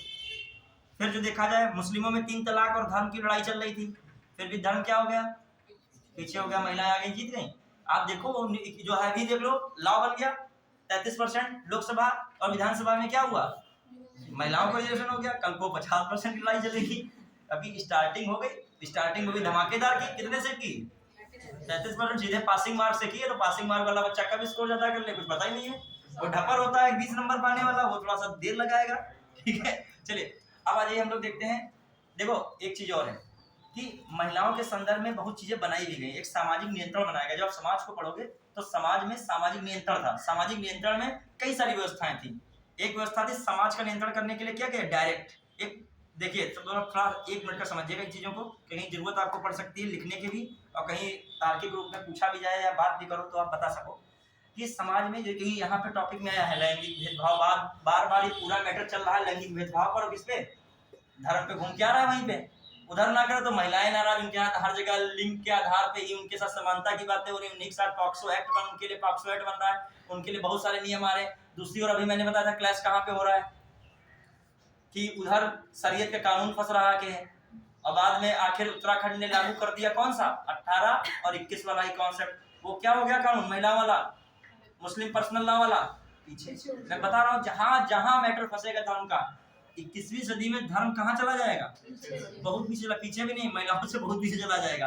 तो धर्म को अपनी यदि थोड़ा सा भी वो क्या करना है, इमेज रखनी है, तो महिलाओं को थोड़ा सा क्या कर दे, प्रियोरिटी बना दे, तो बना रहेगा, जो उनकी बात भी बनी रहेगी, वरना कोर्ट में जीत जाएंगे, सुप्रीम कोर्ट चला जाएगा मैटर। चलिए हाँ, और आइए, अब पुरुष भी शांत हो जाते हैं ऐसे मैटर में, ज्यादा वो भी नहीं उछलते हैं, ठीक है।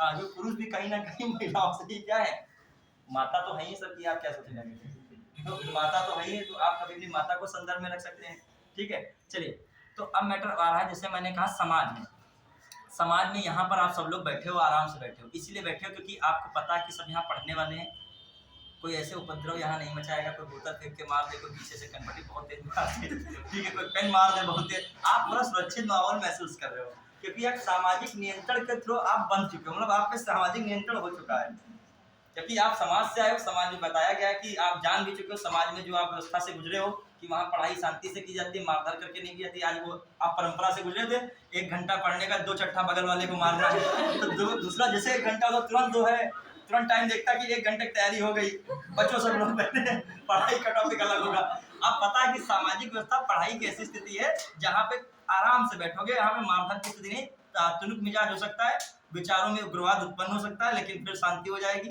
ठीक है। विचार में भी कभी उग्रवाद किसी की हो सकता है, उसमें कुछ कह नहीं सकते, ठीक है। फिर आ जाइए दूसरी बात, अब कंट्रोल कैसे किया जाए समाज को। समाज इतना बड़ा है, सबको कानून में तो ला नहीं सकते हो।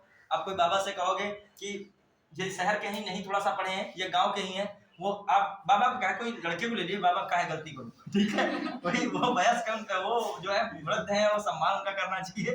कोई युवा को पकड़ लीजिए, गांव में रहता है, मान लीजिए गाड़ी लेके चला गया है, और गाड़ी लेके चला गया, जेब्रा क्रॉसिंग लखनऊ में क्रॉस कर दी, दानी नहीं पाए, लाल है, पीली है, हरी है, नीली है, कौन बत्ती जल रही है, और क्रॉस कर दे, जुर्माना 1000 का तुरंत कट गया।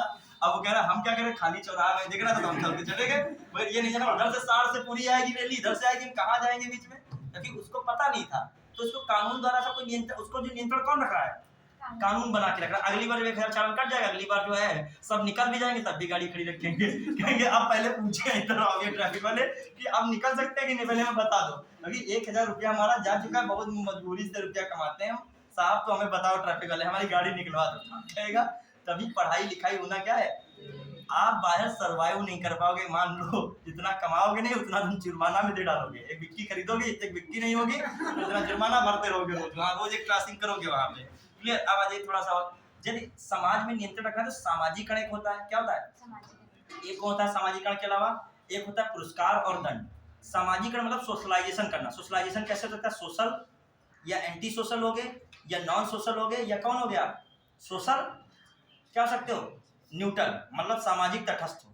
एक दूसरा पुरस्कार और दंड है। पुरस्कार में क्या है? पुरस्कार मैंने बताया था, हर सही व्यक्ति को ही पुरस्कार नहीं मिलता है, हर गलत व्यक्ति को ही दंड नहीं मिलता है, हमेशा याद रखिएगा। बचपन से पढ़ाया गया होगा पुरस्कार जो अच्छा व्यक्ति होता है उसी को पुरस्कार मिलता है, दंड जो गंदा व्यक्ति होता है उसी को क्या मिलता है? दंड। वो उस परंपरा व्यवस्था का अंग है। दूसरा मैं बता रहा हूँ शोषण जो 2 टाइप का हो जाता है शोषण। एक होता है शोषण किसका? एक होता है डायरेक्ट शोषण करना। डायरेक्ट क्या? जो दिख रहा है आपको वही शोषण है। जबरदस्ती कोई कार्य कराना, रुपया मांगना है, रुपया 2 चट्ठा और मार के बंदी बना के रुपया जो कुछ है वो भी झाड़ लेना, ये क्या है? डायरेक्ट शोषण है। ठीक है? किसी प्रकार की ऐसी व्यवस्था बनाना। अब देखो डायरेक्ट मतलब जो चीज़ें डायरेक्ट कर सकते हो। अब जो है इनडायरेक्ट शोषण क्या है? कुछ परंपराएं बना देना, कुछ व्यवस्थाएं ऐसी बना देना सामने वाले को लगे भी ना शोषण हो रहा है और शोषण बहुत जबरदस्त हो रहा है। ठीक है? ये भी एक शोषण का तरीका होता है, एक्सप्लॉयटेशन। जब पढ़ते हो तो महिलाओं के साथ इस संदर्भ में, तभी मैं भेदभाव की बात महिलाओं के संदर्भ में कहता, महिलाओं के साथ इस प्रकार का शोषण कुछ अच्छे तरीके से हुआ था। तभी 21वीं सदी उसका ब्याज सहित क्या ले रही है? चक्रवृद्धि ब्याज लगा के, साधारण ब्याज भी नहीं लग रहा है, कंपाउंड इंटरेस्ट से भी जो ऊपर जाएगा ब्याज वो लगा के पूरा क्या लिया जाएगा? हिसाब लिया जा रहा है कंपाउंड इंटरेस्ट लगा के। महिलाओं के साथ कैसे जो है नियंत्रण शोषण किया गया? देखो धर्म के मामले में यहाँ पे तटस्थ रहेगा, धर्म से कोई हमें मतलब नहीं, हम सभी लोग धार्मिक हैं, धार्मिक देश में रहते हैं, उत्सवों का देश, त्योहारों का देश, संस्कारों का देश हम लोगों के अंदर कूट कूट के भरा हुआ है, आप लोगों के भरा हुआ है। ठीक है? माता पिता को नमस्ते करते होगे कम से कम, उनकी बातें तो बहुत ही सुनते होगे, मुझे पूरी उम्मीद है। ठीक है? हाँ, यदि वो 1 कप चाय के साथ 2 कप चाय लेके आते होगे, एक मम्मी आप लीजिए, दूसरी पी लीजिएगा तो एक और रखी है आपके लिए। ठीक है? इतना मुझे उम्मीद है। ठीक है? बाकी जो आपकी मम्मी हो आपके बीच जो है व्यवहार वही जा सकती हैं। ठीक है? अब मैं कह रहा हूँ कि यहाँ पर महिलाओं के साथ कैसे नियंत्रण कर लिया गया। कहा गया जो महिलाएं क्या होती हैं, जो है पतिव्रता होती हैं। पतिव्रता का मतलब पहले पुरुष खाएगा खाना, उसके बाद तुम खाओगी, यदि बचेगा तो खा लेना, ये ज्यादा बचे तो सुबह बासी भी खा लेना, क्योंकि अन्न जो है खराब नहीं होना चाहिए, ये भी बताया गया है।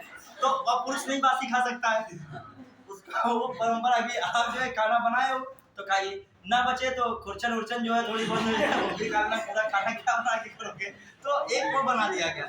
और महिलाओं को याद रहे समय समय पे त्योहार बहुत सारे ऐसे बना दिए गए कि जो आपके पति ही देवता नहीं परमेश्वर है, सब बना दिया गया। वो भूल जाए तो फिर तीसरे महीने बाद एक त्योहार है, ज्यादातर बनाएगी कि नहीं? और बहुत क्रेज से महिलाएं मनाती भी हैं। तो ठीक है? तो ये सामाजिक नियंत्रण क्या किया गया? इनडायरेक्टली खासकर महिलाओं को पैर छूने की परंपरा बना दी। पुरुष महिलाओं के, देखो हमारी बात अटपटी लगेंगी लेकिन आप थोड़ा दर्शन में जाइए तब लगेगा सही, वरना आपको अजीब लग रहा होगा। महिलाएं पैर पुरुष के छूती, पुरुष महिलाओं के नहीं छूता, कहे तो गोली चल जाएगी, हमको भी पता, हम अभी बहुत बड़े विद्रोही बन जाए, उनके शत्रु बन जाए। लेकिन ये बात जो है अलग मैं बता रहा हूँ, कहने का मतलब पर्सपेक्टिव है, एक सिस्टम बनाया था, उसी सिस्टम में लोग रहने लगते हैं। चलिए आइए टॉपिक पे, उत्तराखंड समझ पाए कि नहीं? अब ये नहीं कह रहा हूँ जो परंपरा चल रही है अपना मनाइए, आप परंपरावादी देश में रह रहे हो, अपनी जो है परंपराएं हैं। चलिए दूसरी बात कहने का मतलब, एक विधि में बता रहा था, पुरुष को क्या रखा गया? बाहरी कार्यों के लिए महिलाओं को क्या रखा गया?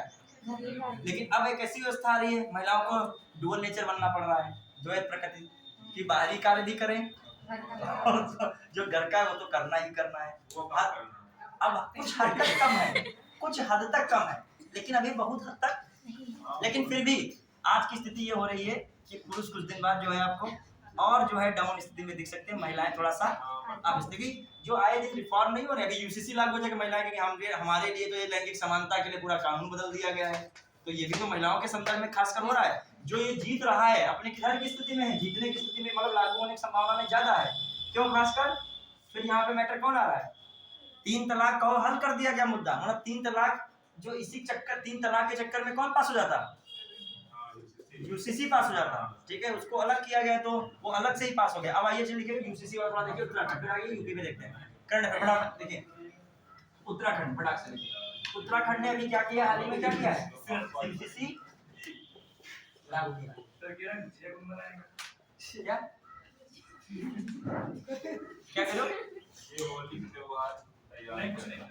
नहीं होली मनाइए आप, जबरदस्त मनाइए होली, रंग खेलिए। पापड़ कौन बनाएगा? पापड़ जो है तुम बनाओगे, अपना सहयोग करोगे, ठीक है। चलिए माता पिता का सहयोग करोगे इसमें, खाने में भी सहयोग करोगे बाद में। चलिए आइए यहाँ पे हम लोग देखें, यूसीसी लागू किया किसने अभी हाल ही में, उत्तराखंड में। खास कर उत्तराखंड में पारित हुआ है, ये दोनों शब्दों से क्या हो गया है, लागू किया। तो हम अभी इसको हम कह रहे हैं पारित हुआ, खासकर इस सब जगह से ये कहाँ पारित हुआ है, उत्तराखंड। जो कहा जाए बच्चों ध्यान दीजिएगा, ऐसा कानून पारित होने वाला, जो देखें आजादी के बाद, किसके बाद बच्चों, आजादी के बाद ऐसा कानून लागू करने वाला, पारित होने वाला कौन सा राज्य बन गया है, पारित होने वाला क्या बना है, पहला। ये भैया उत्तराखंड लिख दें, उत्तराखंड। अब यूके पूछो, यूके बताएं क्या है। चलिए हाँ, यूके जानते हो बोलो, किसको कहते हैं, यूनाइटेड किंगडम किससे मिलकर बना है, पहले बताइए हमें। एक आपका इंग्लैंड आता है कि नहीं, इंग्लैंड हो गया, फिर कौन होता है, वेल्स, फिर कौन हो गया, उत्तरी आयरलैंड, उत्तरी आयरलैंड, ये आपका कौन बन गया। और इसमें कौन आ रहा है, उत्तरी आयरलैंड, स्कॉटलैंड से, कौन है, स्कॉटलैंड, स्कॉटलैंड। ये क्या बन गया आपका, ग्रेट ब्रिटेन, क्या बना, ग्रेट ब्रिटेन। और जो इसी में एक और ऐड कर दोगे, उत्तरी नॉर्थ, कौन है आपका, आयरलैंड, कौन है, नॉर्थ आयरलैंड। तो ये पूरा क्या बन जाएगा, यूके। वो वाला यूके नहीं, ये कौन यूके है, उत्तराखंड, ठीक है। अब आ जाइए, जो ध्यान दीजिए, भी क्वेश्चन आया था हाल ही में, क्वेश्चन देखा गया, प्रीवियस ईयर सॉल्व कर रहे थे, इसमें आया था सेंटेंस बना के लड़के घूम गए थे इसमें। चलिए अब देखो क्या है मामला, जो देखा जाए यूसीसी जो देखे पारित हुआ है, आजादी के बाद पारित होने वाला उत्तराखंड क्या बना है, पहला राज्य बना है। जो कहा जाए कि पहला राज्य जो कौन है, जो है यूसीसी लागू करना, तो गोवा अभी भी लगा हुआ है। ये पूरा सेंटेंस लिखे, आजादी के बाद पारित होने वाला, यूसीसी पारित करने वाला राज्य कौन बना, तब उत्तराखंड, वरना आजादी से पहले कहाँ पारित हो चुका था, गोवा में। क्योंकि गोवा में जब औपनिवेशिक शक्ति कौन थी, पुर्तगीज थे, तो पुर्तगीज के समय ही कौन पारित हो गया था, गोवा में यूसीसी लागू हो गया था, ठीक है। अब आगे लोग हाँ, पुर्तगालियों की व्यवस्था के अंतर्गत ही लागू हुआ था, वे पुर्तगाली गए थे बाद में, उन्हीं व्यवस्था के अंतर्गत लागू हुआ था, ठीक है। आइए अब हम लोग देखें कुछ प्रावधान क्या है, बच्चे ध्यान दीजिएगा। अब देखो उत्तराखंड ने लागू किया तो उसके लिए प्रावधान क्या किया। अच्छा एक और चीज, जो गोवा में जब लागू हुआ तो कहाँ का शासन था, पुर्तगाली, ठीक है, पुर्तगाली मतलब पुर्तगाली के ही समय से लागू हुआ था, ठीक है। तो गोवा, तो पहला राज्य कौन है भारत का, पहला राज्य, और ये क्या है, आजादी के बाद, डिफरेंस समझ रहे हैं। और कौन से आर्टिकल में यूसीसी जानते ही होंगे, आर्टिकल 44, जो फंडामेंटल कॉन्स्टिट्यूशन में था, कोई जोड़ा घटाया नहीं गया, पहले जब से मूल संविधान तब से है। अब हम लोग देखें उत्तराखंड में क्या क्या हो रहा है, ये कानून किसकी व्यवस्था कर रहा है, वही बात सिंपल, संपत्ति है, जमीन है, आपका कौन उत्तराधिकारी का मैटर है, प्लस विवाह है, तलाक है, ठीक है। हाँ, जो आपका अडॉप्टेशन है, जो आपका गोद कह सकते हो, गोद लेना है, जो आपका कह सकते हो लिगेसी है, ठीक है। तो ये सब पैतृक वाली जो चीजें हैं, खासकर आपका उत्तराधिकारी वाला है, ठीक है। ये सारी चीजें किसमें जा रही हैं, ये इन सभी के लिए समान कानून बने, ये कौन कह रहा है, यूसीसी कह रहा है। अब आइए, अब इसमें भी देखिए, जो उत्तराखंड का यूसीसी लागू हुआ है, उन्होंने क्या क्या कहा है, खास कर देखो उत्तराखंड का मैं शार्ट में लिख रहा हूँ, यूके का मतलब उत्तराखंड पूरा लिखने टाइम लगता है, ठीक है। अब आइए यूके का मतलब क्या है, इसमें क्या क्या इनके यूसीसी लागू करने में है, बात है, अभी टाइम तो है, हाँ चलिए अभी टाइम है, अभी आपका वो भी करंट अफेयर वो वाला हिस्सा बचा है, जो बुलेटिन क्या लिखा था, टारगेट वो भी होगा। हाँ अब आइए, जो हम लोग देखें यूके में क्या क्या इंपॉर्टेंट बातें, देखिए जब इनका विवाह लागू हुआ है तो इसमें कह दिया है 18 साल किसकी एज रहेगी, गर्ल्स की, और जो है आपका 21 ईयर किसकी रहेगी, मेल की। जो हम लोग बहुत सारे एक्ट में भी पढ़ाने जा रहा हूँ, बहुत सारे अधिनियम आए थे अपने वहाँ विवाह संबंधित अधिनियम, जो मॉडर्न हिस्ट्री में जाए तो मॉडर्न हिस्ट्री में एक नेटिव मैरिज एक्ट आया था, कौन सा पढ़े हो कि नहीं, नेटिव मैरिज एक्ट 1872, ठीक है। फिर एक आया था age of consent act. Age of consent act आया था 1891 में। एक आया था आपको शारदा अधिनियम 1929 में। तो ये भी समझ लिखना चाहिए, इनको लिख लीजिए। हिस्ट्री में बहुत मॉडर्न हिस्ट्री पूछा था, मैंने बताया ना मैं हर मतलब मैं मेरी करंट अफेयर से कतई नहीं समझिएगा कि करंट अफेयर ही होगी, थोड़ा सा हम जहाँ जो वर्ड आता है यूज करते हैं। देखिए 3 एक्ट मैरिज से संबंधित इससे पहले भी आ चुके थे। अभी मैं उत्तराखंड का मैरिज एक्ट का प्रावधान बता ही रहा हूँ, इससे पहले मैं बता रहा हूँ कौन आपका फेमस है, नेटिव जो आपका कौन आ रहा था, नेटिव मैरिज एक्ट, ठीक है। दूसरा मैंने कौन बताया, ये कब आया 1800, ये आया था मॉडर्न हिस्ट्री में क्वेश्चन आता है। फिर आपका है दूसरा बहुत important age of consent, age of consent 1891। यह इंग्लिश में हिंदी में कहते हो आयु सम्मति अधिनियम। क्या कहते हो, आयु सम्मति आयु अधिनियम। सम्मति आयु अधिनियम, सम्मत का मतलब सहमति, ठीक है। कठिन नाम हो जाता है हिंदी का, हिंदी ऐसे भी लिखते हैं, ठीक है। फिर आ जाइए तीसरा मैंने बताया है शारदा अधिनियम, शारदा अधिनियम। और एक आ रहा है, ये कब है आपका 1929, एक बाल विवाह अधिनियम 1978। ये लिख सकते हो, लिख पाओ, लिखना इंपॉर्टेंट सारे जो मेन हिस्ट्री का जान है, ये है मतलब जो है विवाह संबंधित कहीं है तो इनसे ऊपर एक्ट नहीं, यही मेन एक्ट रहे थे पूरे हिस्ट्री में। आइए थोड़ा सा हम इसकी चर्चा करते हैं, 1-2 मिनट की थोड़ा चर्चा करें कि ना करें कि अपने टॉपिक पे आ जाए। देखो हाँ, शारदा अधिनियम 1920, बाल विवाह अधिनियम 60 लिख रहे आप, और अधिनियम 1978, ठीक। हाँ वो अलग, उधर के अलग, वो मैरिज एक्ट अलग है, वो मैंने बताया था। कौन सा marriage act, Hindu marriage act 1955, Parsi marriage act 1936, ठीक है। Parsi marriage and divorce act भी कहते हैं, आप पारसी मैरिज एक्ट चल जाएगा काम, ठीक है। फिर आ जाइए आपका कौन सा है, क्रिश्चियन मैरिज है, वो वहां पे मैं जुड़ी अलग वाला बता रहा इसमें, क्रिश्चियन मैरिज एक्ट 1872, ठीक है। और क्रिश्चियन मैरिज एक्ट के हिसाब से कौन है, नेटिव मैरिज एक्ट, समझे। क्रिश्चियन मैरिज एक्ट को इसे कहते हो, एक नेटिव मैरिज एक्ट भी कहते हैं, क्लियर। तो ये भी याद रखेगा। एक सिविल मैरिज एक्ट के भी नाम से जानते हैं, इसके बहुत सारे नाम है। एक सिविल मैरिज एक्ट भी इसे कहते हैं, क्या कहते हैं, civil marriage, native marriage act, Christian marriage act, civil marriage act. अब आ जाइए जो इसमें देखे थोड़ा सा हम लोग इस संदर्भ में देखें, नेटिव मैरिज एक्ट में खासकर इसमें एक पक्ष ईसाई होना जरूरी था, या दोनों पक्ष ईसाई हो सकते हैं, या एक पक्ष क्या रहे, ईसाई है, तो इसीलिए इसको क्या कहा गया, क्रिश्चियन मैरिज एक्ट। और इसमें महिलाओं की एज कितनी रखी गई थी, कितनी, 14 ईयर, कितना रखा गया, लगभग 14 ईयर। ये इसलिए महिलाओं के लिए है, ये कितनी, महिलाओं के लिए। लेकिन ये इसलिए नहीं चल पाया क्योंकि ज्यादा नहीं, इसमें क्रिश्चियन का मैटर था, किसका था, क्रिश्चियन का। लेकिन यहाँ पे आपका इंपॉर्टेंट है, ये क्या है, एज ऑफ कंसेंट एक्ट 1891। इसमें क्या है, इसमें महिलाओं की एज कितनी रखी गई, 12 ईयर। ये इंपॉर्टेंट इसलिए है, अब आइए क्यों, मतलब महिलाओं की एज मिनिमम कितनी रखी गई थी इसमें, 12 वर्ष। यदि महिला है तो उसका विवाह होता है तो वो विवाह क्या माना जाएगा, कानूनी तौर पर सही है, ठीक है। तो अब देखिए इसमें होता क्या, थोड़ा सा इसमें समझोगे। एक थी रुक्माबाई, क्या थी, रुक्माबाई। रुक्माबाई का विवाह 12 वर्ष से नीचे इनकी आयु थी, उनका विवाह कर दिया गया एक व्यक्ति के साथ, उनकी ज्यादा थी, ठीक है। तो रुक्माबाई ने इसका विरोध किया, और विरोध इस हद तक किया कि हम जो है ससुराल में नहीं रहेंगे। तो वो कहाँ चली आई, तो उनके पति ने मुकदमा कर दिया। ये क्या है, ये कब से शुरू होने लगा कि महिलाएं जो है, महिला क्या लड़की है बेचारी, अभी क्या इसमें 12 साल से नीचे महिला कहना उचित भी नहीं है यहाँ पे, ठीक है। तो विवाह के लिए वो घर चली आई वापस। जब मुकदमा हुआ तो मुकदमा पहले तो हार गई, वो जीत गया लड़का वाला।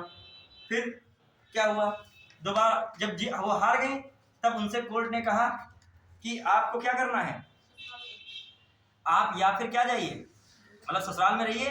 तो अब मैटर क्या हो रहा है, उनसे ये कहा गया, जब मुकदमा, देखो कहानी तो बहुत बड़ी है लेकिन हम 60 बता रहे हैं आपको, मतलब दोनों में मुकदमाबाजी हो रही। तो पहला मुकदमा तो इन्होंने किया कि वो यहाँ आने के लिए, तो यहाँ पर वो आने के लिए क्या किया गया, उनको प्रावधान क्या किया गया, समझिएगा थोड़ा सा। जब मुकदमा हो रहा है तो पहले मुकदमा में रुक्माबाई की तरफ मैटर थोड़ा सा गया कि जहाँ पे उनकी मर्जी होगी वहाँ रुक सकती हैं। लेकिन फिर दोबारा जब मुकदमा तो उसमें बात ये आई कि रुक्माबाई या फिर जो है जेल जाना पसंद करें या फिर ससुराल जाना पसंद करें। तो रुक्माबाई ने क्या फैसला लिया? देखो जो विचार होते हैं और भाव होते हैं ये कहीं रुपया मूल्य आराम से क्या होते हैं, बहुत ऊपर होते हैं। ठीक है, यदि आपने जो ठान लिया कि हम इस समारोह में नहीं जाएंगे और आपको पता है उस समारोह में रसमलाई भी उड़ेगी, छेना भी उड़ेगा, आप दिन भर से खाना भी नहीं खाए हो, लेकिन आपके स्वाभिमान की बात है कि हम वहाँ पे बिना बुलाए ऐसे नहीं जाएंगे, एक मैसेज तक आ जाए तो हम चले जाए, तो आप नहीं जाओगे और बहुत मन में गालियां देते रहोगे लेकिन जाओगे नहीं। यदि आपकी प्रवृत्ति कैसी है, आप यदि आत्मसम्मान के जो व्यक्ति हैं तो आप नहीं जाओगे, वरना क्या है, जाने में तो कुछ नहीं है, सभी जाते हैं। ठीक है, वैसे जाना चाहिए, यदि परिवार में किसी को कहा गया तो आप भी जा सकते हो उस परिवार के नाते, क्योंकि जिसके वहाँ कार्यक्रम होता है वो बड़े बड़े में क्या हो सकता है, बोल भी सकता है। मैंने कहा हर चीज में मैं इधर भी हूँ उधर भी हूँ, इधर हूँ आप सम्मान की बात कर रहा हूँ, तुरंत मैं उधर भी हूँ कि उधर व्यक्ति के पास क्या नहीं हो सकता है समय, वो अपने बहन के विवाह की तैयारी करे कि तुमको पर्सनल मैसेज ही करता रहे। एक दिन मिला तो कह दिया भैया आइएगा, कार्ड भेज दिया, तुम वेट कर रहे हो कि हम उनको मैसेज किया जाए, ये कार्ड के तुमको मुख्यमंत्री हो गया, तुम्हारे लिए स्पेशल फोटो खींचो, वहाँ पे हो हेलीकॉप्टर से उतरोगे तुम वहाँ पर। ठीक है, चले दूसरी बात क्या, रुक्माबाई का मैटर क्या होगा, जेल जाना पसंद है। जब तब रुक्माबाई ने एक लेटर लिखा, किसको, महारानी को सीधे, तो वो लेटर कैसे महारानी के पास पहुंच गया, जब पहुंचा तो उन्होंने उसको देखा कि ऐसा, अरे भारत में क्या ये भी चलता है, 12 वर्ष से नीचे लड़कियों का विवाह हो रहा है, तो उन्होंने चूंकि वो 12 वर्ष चाह रही थी तो उन्होंने 12 वर्ष की बात की, तभी कितनी एज कर दी गई, वहां जितनी बात की उतनी कर दी गई। जो कहती 15 वर्ष होना चाहिए तो 15 वर्ष हुआ था, जो खुद ही 12 वर्ष कह रही हैं तो 12 वर्ष कर दी गई, तो क्या 12 वर्ष के बाद जो है तो कितनी न्यूनतम आयु कर दी गई उससे। उन्होंने लेटर में कहा कि 12 वर्ष की आयु तक, मतलब जो होना 12 वर्ष कम से कम कितनी आयु होनी चाहिए विवाह की, 12 वर्ष। उनके दिमाग में 10-11 की थी तो अपना 12 ही उनको बहुत ज्यादा लगने लगा, और जो है होना चाहिए था ज्यादा 17-18 की थी। चलिए अगली बात समझ पाए कि नहीं, तो पूछना सर रुक्माबाई का जो विवाह संबंधित रुक्माबाई के प्रयासों से कौन सा एक्ट आया था भारत में, एज ऑफ कंसेंट, आयु सहमति अधिनियम, क्लियर। फिर आ जाइए शारदा अधिनियम। शारदा अधिनियम में हर विलास शारदा थे, न्यायाधीश थे, नेता भी थे, न्यायाधीश थे, कोई ऐसा जरूरी नहीं है कि किसी के अंदर जो स्किल केवल शिक्षक वाली भी हो, अधिकांश शिक्षक जो हैं राजनीतिक खिलाड़ी बहुत बड़े होते हैं। ठीक है, राजनीतिक खिलाड़ी जरूरी नहीं है कि शिक्षक हो, लेकिन शिक्षक अधिकांश जो है राजनीतिक खिलाड़ी भी बहुत बड़े हो सकते हैं। आप देखोगे राष्ट्रीय स्वाधीनता संग्राम में बहुत सारे शिक्षक हैं, वही मेन क्या रहे, लीडरशिप में रहे, तो ये हर बहुत सारे न्यायिक व्यवस्था में जा सकते हैं, तो न्यायिक व्यवस्था में भी थे, नेता भी थे बड़े स्तर के।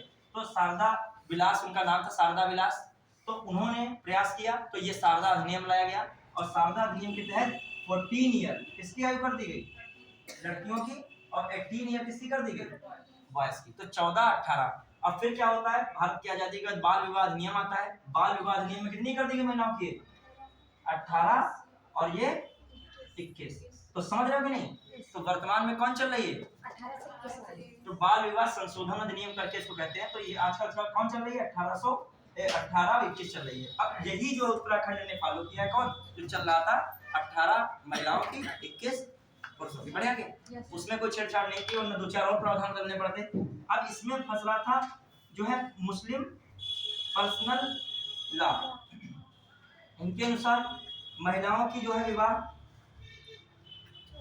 यौवना अवस्था आरंभ होने से, यौवना अवस्था, और यौवना अवस्था लगभग 13 ईयर के आसपास मानते हैं, 12 से 13 ईयर के आसपास जो है यौवना से, प्यूबर्टी एज, गर्ल्स में क्या होती है, प्यूबर्टी एज होती है, तो इस एज से मान रहे हैं।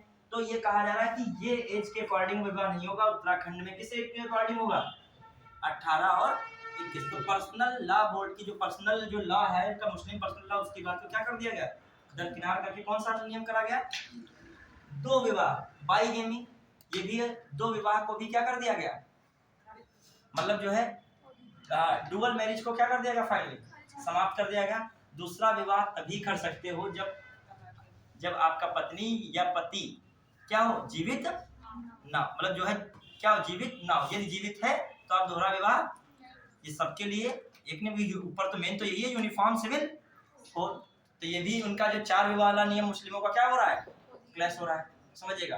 तो ये भी एक आ गया कि जो है दोहरा विवाह जो है निषेध, दोहरा विवाह निषेध, सही है। चलो अनुभव है तुम्हें, शायद लगा दिया, फिर तुम्हारा बचाव कर दिया, ठीक है। हाँ चलिए, बहुत सारे धर्म ऐसे होते हैं उसमें हर चीज में हो भी सकता है, नहीं मिलता, खासकर जैन धर्म में बहुत चा चा वाला बहुत कॉन्सेप्ट है। जब आप सप्तभंगिनी पढ़ोगे उनका सिद्धांत, तो उसमें ये चा है, फिर ये चा है, तो सोचोगे आखिर है क्या। अब बहुत जो ज़्यादा डीप में जो धर्म देखो, बहुत ज़्यादा जो समझना एक जटिल है। आप मतलब समझ तो अच्छी कर सकते हो, लेकिन बहुत ज़्यादा दिमाग लगेगा किसी धर्म को समझने में। तो कौन धर्म है? जैनी धर्म है। चलिए अब आइए कहाँ पे हम लोग चल रहे हैं। देखिए, तो एक दोहरा विवाह हो गया, एक सपिंड विवाह पे निषेध किया गया। क्या सपिंड विवाह? तो सपिंड विवाह क्या होगा? सपिंड विवाह पर क्या निषेध? सपिंड विवाह पर निषेध। इसमें भी क्या कर दिया गया है, बताइए। सपिंड विवाह क्या होता है? इसमें चार मतलब एक परिवार से जैसे ब्लड से रिलेशन चार पीढ़ियां ना हो। देखो ये जो है सोशियोलॉजी वगैरह पढ़ी नहीं है ना, ना। मुख्य सेविका मैंने। हाँ देखो, जानती है सपिंड विवाह। देखो पढ़ाई हर जगह काम आती है। उन्होंने देखो मुख्य सेविका का पढ़ा तो पढ़ाई यहाँ भी काम आ रही। हाँ तो जो है बताइए, दादा दादी, माता पिता, नाना नानी, इनकी कुछ पीढ़ियां जनरेशन डिसाइड की गई हैं, उनसे विवाह करना क्या है, अपराध की श्रेणी में आता है। ठीक है, ये नहीं है कर देते हैं, मान लिया बुआ की लड़की के साथ विवाह ये कर दिया, ठीक है, भतीजी के साथ, ये बहुत मतलब सिस्टम होता है। एक माता के पक्ष में रखा था, एक पिता के पक्ष में। इतनी जनरेशन पिता के पक्ष में और इतनी जनरेशन माता के पक्ष में। पिता में 5 पीढ़ियां और माता में 3, ठीक है, 3 शायद एक सही है हमारा। ठीक है, उधर माता साइड में कितनी पीढ़ियां? नहीं, माता साइड में क्या है? 3, ठीक है, माता साइड में 3 है, पिता साइड में क्या है? 5। ये इनको क्या रखा गया है? इनका विवाह नहीं करना जो है, इनका विवाह सही नहीं है। ठीक है, इसमें प्रतिबंध है हिसाब से। ठीक है, ये कानून के दायरे में नहीं, मतलब कानून के दायरे में आता है। यदि इतनी पीढ़ी के अंदर आप विवाह करते हो तो कानून के दायरे में आएगा, यदि नहीं करते कोई बात ही नहीं। मतलब निषेध है विवाह करना। इधर 5 पीढ़ी, उधर कितना है? 3 पीढ़ी। क्लियर? बढ़े आगे। तो सपिंड विवाह भी समझ गया ना। सपिंड विवाह पर भी क्या बनाया गया है? रोक लगाई गई है, उस पर प्रतिबंध है। ठीक है, वो तो 5 और 3 हो गया। फिर आगे आइए, तो समझ गए ना। जो अब ये लगा रहे हो कि ये मामा की लड़की जो है तो जो है कि मतलब जो है कि उनकी शादी हो गई, तो रिलेशन बहुत समझ के व्यवस्थित कीजिएगा, वरना गड़बड़ सड़बड़ हो सकता है। ठीक है, कि उस कानून की दायरे में, तो ये तो हमारा निजी मामला है। जब उनके घर वाले राजी, हमारे घर वाले तुम कौन से हो गए? ठीक है, तो कहते ये कानून राजी नहीं हो रहा है, इसको सही करवा जाके पहले। चलिए अब आ जाइए, अगला मैटर क्या है? लिव इन रिलेशनशिप एक होता है, इसको बताओ वैलिड किया गया कि नहीं किया गया? नहीं किया, बताइए। नहीं किया गया भारत में। अब जो नहीं किया जाता तो क्या होता, और जो किया जाता तो क्या होता? Live in relationship.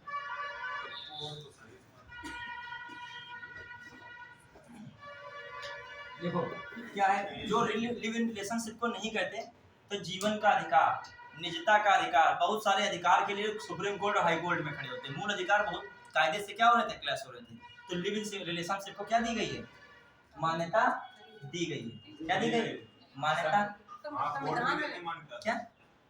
भारत में दी गई। भारत नहीं, उत्तराखंड के ये यूनिफॉर्म सिविल कोड में है फिलहाल, इतना ध्यान रखिएगा। लिव इन रिलेशनशिप को मान्यता दी गई है। देखो तुम लोगों को बहुत पता बहुत है, देखा जाए कि अभी दी गई है मान्यता कि नहीं दी गई, तुम इसका मतलब बहुत कायदे से लिव इन रिलेशनशिप को समझते हो।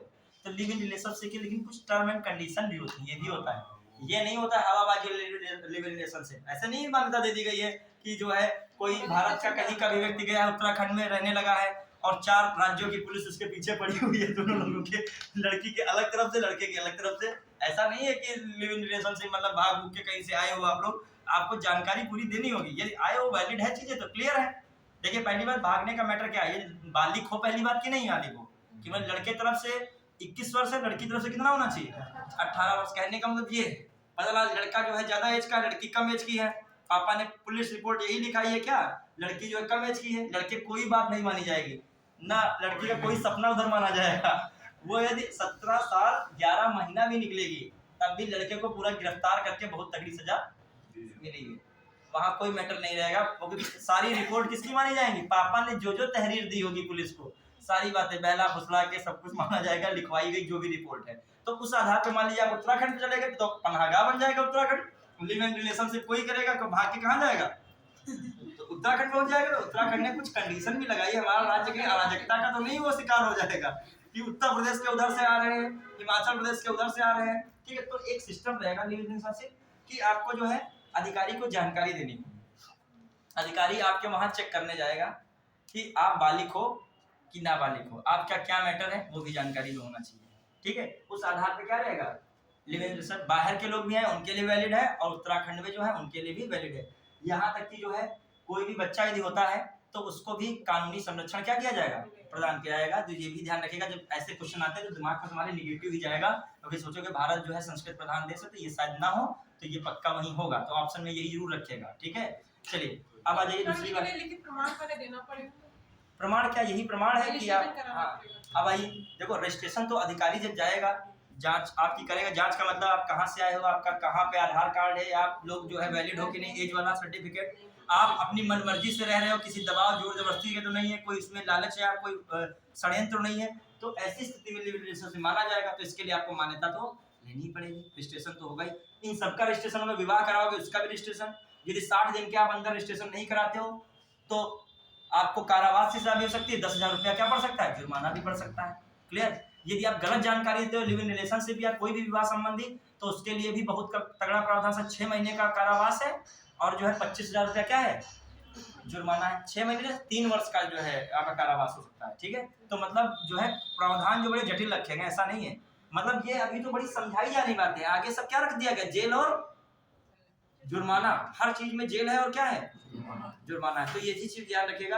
हाँ एक और चीज, जो आपका आदिवासी है उनको बहुत सारे कानूनों से क्या, विवाह संबंधी कानून से क्या दिए गए, छूट दी गई, ये भी याद रखिएगा। आदिवासियों को टच जरा भी नहीं किया गया, क्योंकि उनको चुनाव जीतना है, चुनाव में क्या होता है बच्चों, आपका उत्तराखंड में क्या है, आदिवासी पहाड़ों पे क्या है, ज्यादा है, ठीक है। तो ये भी ध्यान रखिएगा। और आदिवासी के मैटर में फिर संविधान में संशोधन बहुत कुछ करना पड़ता है, कि उनके लिए विशेष क्या है, वैसे भी प्रावधान है, तो ऐसी कोई चीज को छेड़छाड़ नहीं किया गया जिससे फंस जाए यूसीसी, तो ये फंस सकता था लिव इन रिलेशनशिप, तब भी किया गया है, वरना इसको भी क्या कर देते, खारिज कर देते, क्योंकि वहां तो बहुत कल्चर पे फोकस है, लेकिन फंस रहे थे ना कॉन्स्टिट्यूशन में, कोई ऐसी चीज कोई नहीं प्रयास किया था, कोई कानून लाओ कि वो फंस जाए, सुप्रीम कोर्ट के मानकों पे खरा न उतरे, हाई कोर्ट के मानकों, तो ये भी रखा गया। साथ में आदिवासियों के साथ कोई भी प्रकार की छेड़छाड़ विवाह संबंधी नहीं की गई है, और उस पर कोई उन्होंने प्रावधान नहीं किया है जो LGBTQ क्या करके ग्रुप होता है, LGBTQ जैसे कहते हैं लेस्बियन वाला, गेज वाला, ये ट्रांसजेंडर कह लीजिए, क्या ट्रांसजेंडर, देखो ट्रांसजेंडर समलैंगिक मतलब पुरुष पुरुष या महिला महिला, इस तरीके का विवाह सुप्रीम कोर्ट मान्य नहीं किया है, और ये राज्य की विधायिका पर छोड़ दिया गया, वो आप चाहें जो कर लो उस मैटर में, या कर लीजिए जैसा भी आपके उचित लगे। तो इसने भी कुछ इस मैटर में कुछ बातें नहीं की है, बातें खत्म हुई यहाँ पे। तो थोड़ा सा मैंने ये भी बता दिया उत्तराखंड के बारे में, जो यूसीसी लागू, कुछ प्रावधान उनके, उन्होंने कौन कौन चीज को माना है, कौन कौन चीज को क्या कर दिया है, किनारे कर दिया, खासकर द्विविवाह को क्या किया है, नहीं माना, ठीक है। प्लस जो मुस्लिम पर्सनल लॉ के जो कुछ नियम है उनको भी उसने नहीं माना है, प्लस सपिंड विवाह है उसको भी उसने नहीं माना है, प्लस जो है दोहरा विवाह तो हो चुका है, फिर दूसरा लिव इन रिलेशनशिप को मान्यता दी है, प्लस जो है आदिवासियों से संबंधित कोई इसमें प्रावधान नहीं फॉलो करे ना करे, ठीक है। तो ये सब चीजें, विवाह के लिए कितने दिन की बात आई गई, 60 दिन के अंदर आपको क्या करना है, मान्यता प्राप्त करनी होगी, मान्यता नहीं प्राप्त करते तो 10,000 का जुर्माना लग जाएगा, और सजा का भी क्या रखा गया, प्रावधान रखा है, गलत जानकारी पर भी सजा का प्रावधान है, 25,000 का ये जुर्माना है, मतलब बड़े प्रावधान रखे गए कुछ, क्लियर। तो अब जो है हम लोग देखें, अब करंट पे आ जाइए, वो थोड़ा भी टाइम है आपका, अब आ जाइए हम लोग किस पे देखते हैं, जो मैंने कहा था बुलेटिन टाइप का, उस पर रहते हैं। चलिए आइए उसमें, अब चुनावी बांड का थोड़ा टॉपिक बड़ा है, उसमें हो नहीं पाएगा 15-20 मिनट में, चुनावी बांड मैंने लिखा था ना, अभी उसके लिए भी इतना ही लगभग टाइम थोड़ा लगेगा, उसमें भी मतलब थोड़ी रूपरेखा बनानी पड़ेगी, इलेक्टोरल बांड है, बहुत सारी चीजें होती हैं, उसे समझाना एक टास्क है, ठीक है। चलिए हाँ आइए बच्चे, करंट अफेयर में जो मैंने पीडीएफ डाली थी वो कवर करो, क्लियर। मैंने देखा डाली वो भी, एक क्रॉनिकल की डाली है, मैगजीन टाइप की,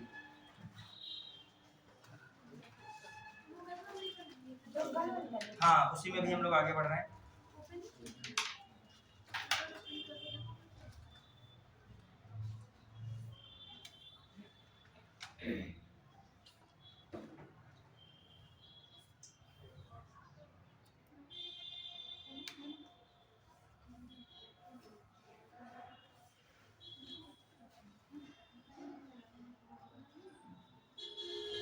हाँ आइए, जो इसमें मिली है आपको पीडीएफ, अच्छा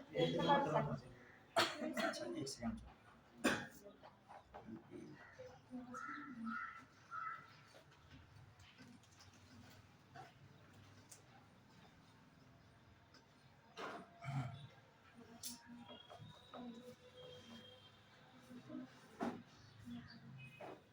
मिली कि नहीं, मिल गई ना? उसको ओपन कर जगह कहाँ तक हम लोग आ गए थे? यूपी का पूरा हो गया था मुझे लग रहा है। अच्छा यूपी तक, हाँ यहाँ तक हुआ था, याद नहीं, ठीक है। हाँ देखो पेज नंबर 4, पेज पे देखना, वो नहीं देखना वो 2 3 वो वाला पेज नीचे लिखा होता है ना पेज, उस पे देखना 4 नंबर हो गया 4, देखो आगे 4 नंबर पेज पे ही आओ पहले, आए 4 नंबर पे। थोड़ा फटाफट मैं करूंगा, देखो लास्ट की बुलेटिन हमेशा तेजी चलती देखा आप लोगों ने, न्यूज पेपर में बहुत आराम नहीं पढ़ाते हैं, बुलेटिन का मतलब रैपिड फायर है समझो, ठीक है। 100 खबरें ही चलेंगी, ठीक है। 101 खबरें भी हो सकती है, मात्र आपका 10-15 मिनट है, बहुत तेजी से खबरें चलेगी, दिमाग में रखना है बस। हाँ दिमाग में बस रखना है, नोट करना घसीटा मार्ग में, और मैं पूछ लूंगा रिकैप भी चलेगा, रिकैप साथ में बुलेटिन के एक नया फीचर जोड़ दिया गया है, आपको माइंड चेक करना है। ठीक है, सामान्यतः लोग कितने आईक्यू के होते हैं, आईक्यू लेवल क्या होता है?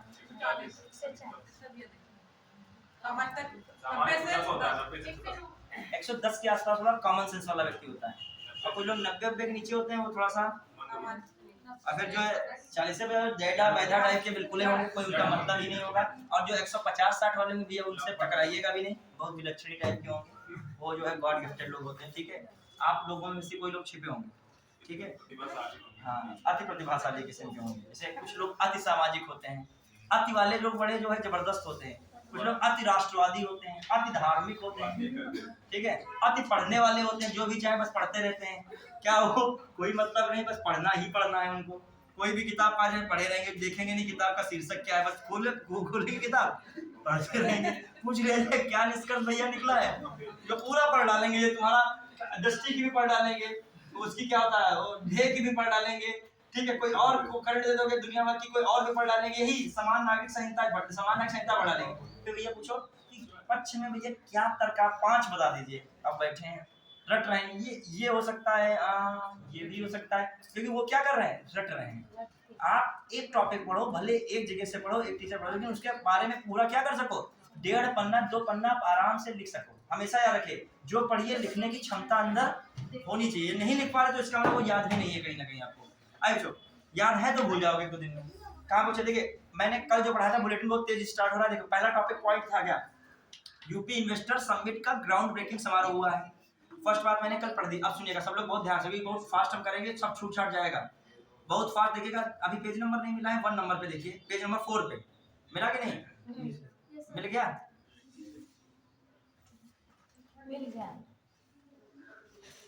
मिल गया, चलिए।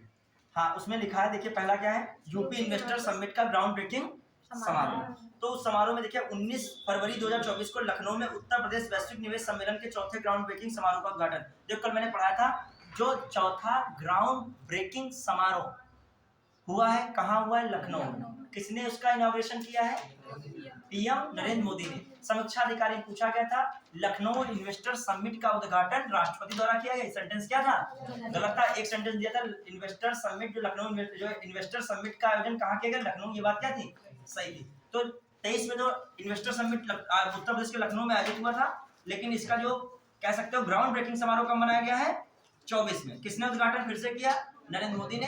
कितने करोड़ की योजना है, कल मैंने बताई, कितने करोड़ निवेश हुआ है, 10 लाख करोड़। कितनी परियोजनाएं हैं, 14,000। चलिए आगे आइए। सफाई कर्मियों के लिए ई सेवा पोर्टल की बात हो चुकी थी, गोरखपुर से मुख्यमंत्री जो है योगी आदित्यनाथ ने कौन सा सफाई कर्मियों के लिए ई सेवा पोर्टल, और कितने लाख का बीमा कवरेज बढ़ाया गया है, 14 लाख, मतलब कितना कर दिया गया, 14 लाख बीमा कवरेज किया गया, दुर्घटना बीमा कवरेज। अगला ये कन्या सुमंगला योजना 2019 में लागू हुई थी बच्चों, और 10 लाख करोड़ कहाँ पे पहुंचे भैया, जो है अरे सफाई कर्मी वाला नहीं, वो तो उससे पहले वाला सफाई कर्मी वाला क्या बता रहे 10 लाख, वो तो 10 लाख बीमा दुर्घटना बीमा कवरेज किया गया है, वो बता रहा हूँ सफाई कर्मी वाला, ठीक है। लाइन नहीं मिला पाओगे, मैं पूरा लाइन नहीं पढ़ूंगा, इसमें से जिस्ट निकाल के आपको मैं बस बता रहा हूँ फटाफट, ठीक है। हाँ ये बच्चे देखिए, कन्या सुमंगला योजना क्या पढ़ना इंपॉर्टेंट, दिमाग में रखिएगा। कन्या सुमंगला योजना कब शुरू हुई, 2019 में, ठीक है। ये बहुत इंपॉर्टेंट योजना है। इसमें क्या कर दिया गया है, अप्रैल 2024 से लाभार्थियों को कितना रुपया दिया जाएगा, 15 से बढ़ाकर 25,000, बस आ गया ये। अगला कानपुर में बिठूर महोत्सव, बिठूर मैंने बताया था कल ही, बहुत इंपॉर्टेंट है हर तरीके से। महर्षि वाल्मीकि आश्रम कहाँ है, बिठूर में। लौह कुश का जन्म कहाँ हुआ, बिठूर में। बिठूर से 1857 की क्रांति का नेतृत्व कौन कर रहा था, नाना साहब। नाना साहब के जो है सेनापति कौन थे, तात्या टोपे, और सलाहकार कौन थे, अजीमुल्ला खां, ठीक है, सब समझिएगा। फिर आ जाइए, गंगा नदी के किनारे पड़ता है बिठूर, ठीक है बच्चों। आइए अगला, अखिल भारतीय संस्थागत नेतृत्व समागम, अखिल भारतीय संस्थागत नेतृत्व समागम का आयोजन कहाँ किया गया है? लखनऊ। देखो मैंने बहुत आराम आराम आपको समझाया, अब थोड़ा फास्ट वाला वर्जन भी देख लो, ठीक है, क्योंकि अब आराम आराम वाला जरूरत पड़ जाएगी, लास्ट में फिर छूटने वाला होगा तो यही स्थिति होगी, थोड़ा यही देखो, ठीक है। फिर आइए, अखिल भारतीय संस्थागत नेतृत्व समागम का आयोजन कहाँ हुआ? लखनऊ में, ठीक है, लखनऊ विश्वविद्यालय में, ठीक है। फिर आ जाइए, वाराणसी में क्षेत्रीय किसान मेले का क्या किया गया है? क्वेश्चन आ जाए, क्षेत्रीय किसान मेले का आयोजन कहाँ किया गया? कहाँ पे टिका होगा? वाराणसी। अब देखो इंपॉर्टेंट क्या है ये, इसमें जो है खासकर जो शिक्षण संस्थान है उनको कैसे औद्योगिक पहल के तहत जोड़ा जाए, उसमें कैसे सुधार किया जाए, इसीलिए किया जा रहा है, ठीक है। फिर आ जाइए, हाँ अच्छा, किसान मेले में तो आपको ध्यान रखना होगा जो है, हाँ अब देखिए क्या है इसमें मैटर में, एक क्वेश्चन आया, सब्जी अनुसंधान संस्थान कब स्थापित हुआ था? 1999, ये भी याद रखिएगा, ठीक है। मिलान आजकल आ रहा है संस्थाओं का, देखा है शिक्षा अधिकारी में, भरतनाट्यम अकादमी और ये सब, तो ये भी आप करते चलो, संस्थाओं का क्या सन कहीं आ जाए वो भी देख लो, ठीक है। और जो आया था अयोध्या शोध संस्थान शायद 1986 है, ठीक है। ये आपकी जो मैंने बुक बनाई थी दृष्टि की, उसमें लाइन लिखी थी, वो लाइन छोटी सी वहां पे उसने मिलान में वो लाइन फंस के 50% क्वेश्चन हो जा रहा था, ठीक है जी।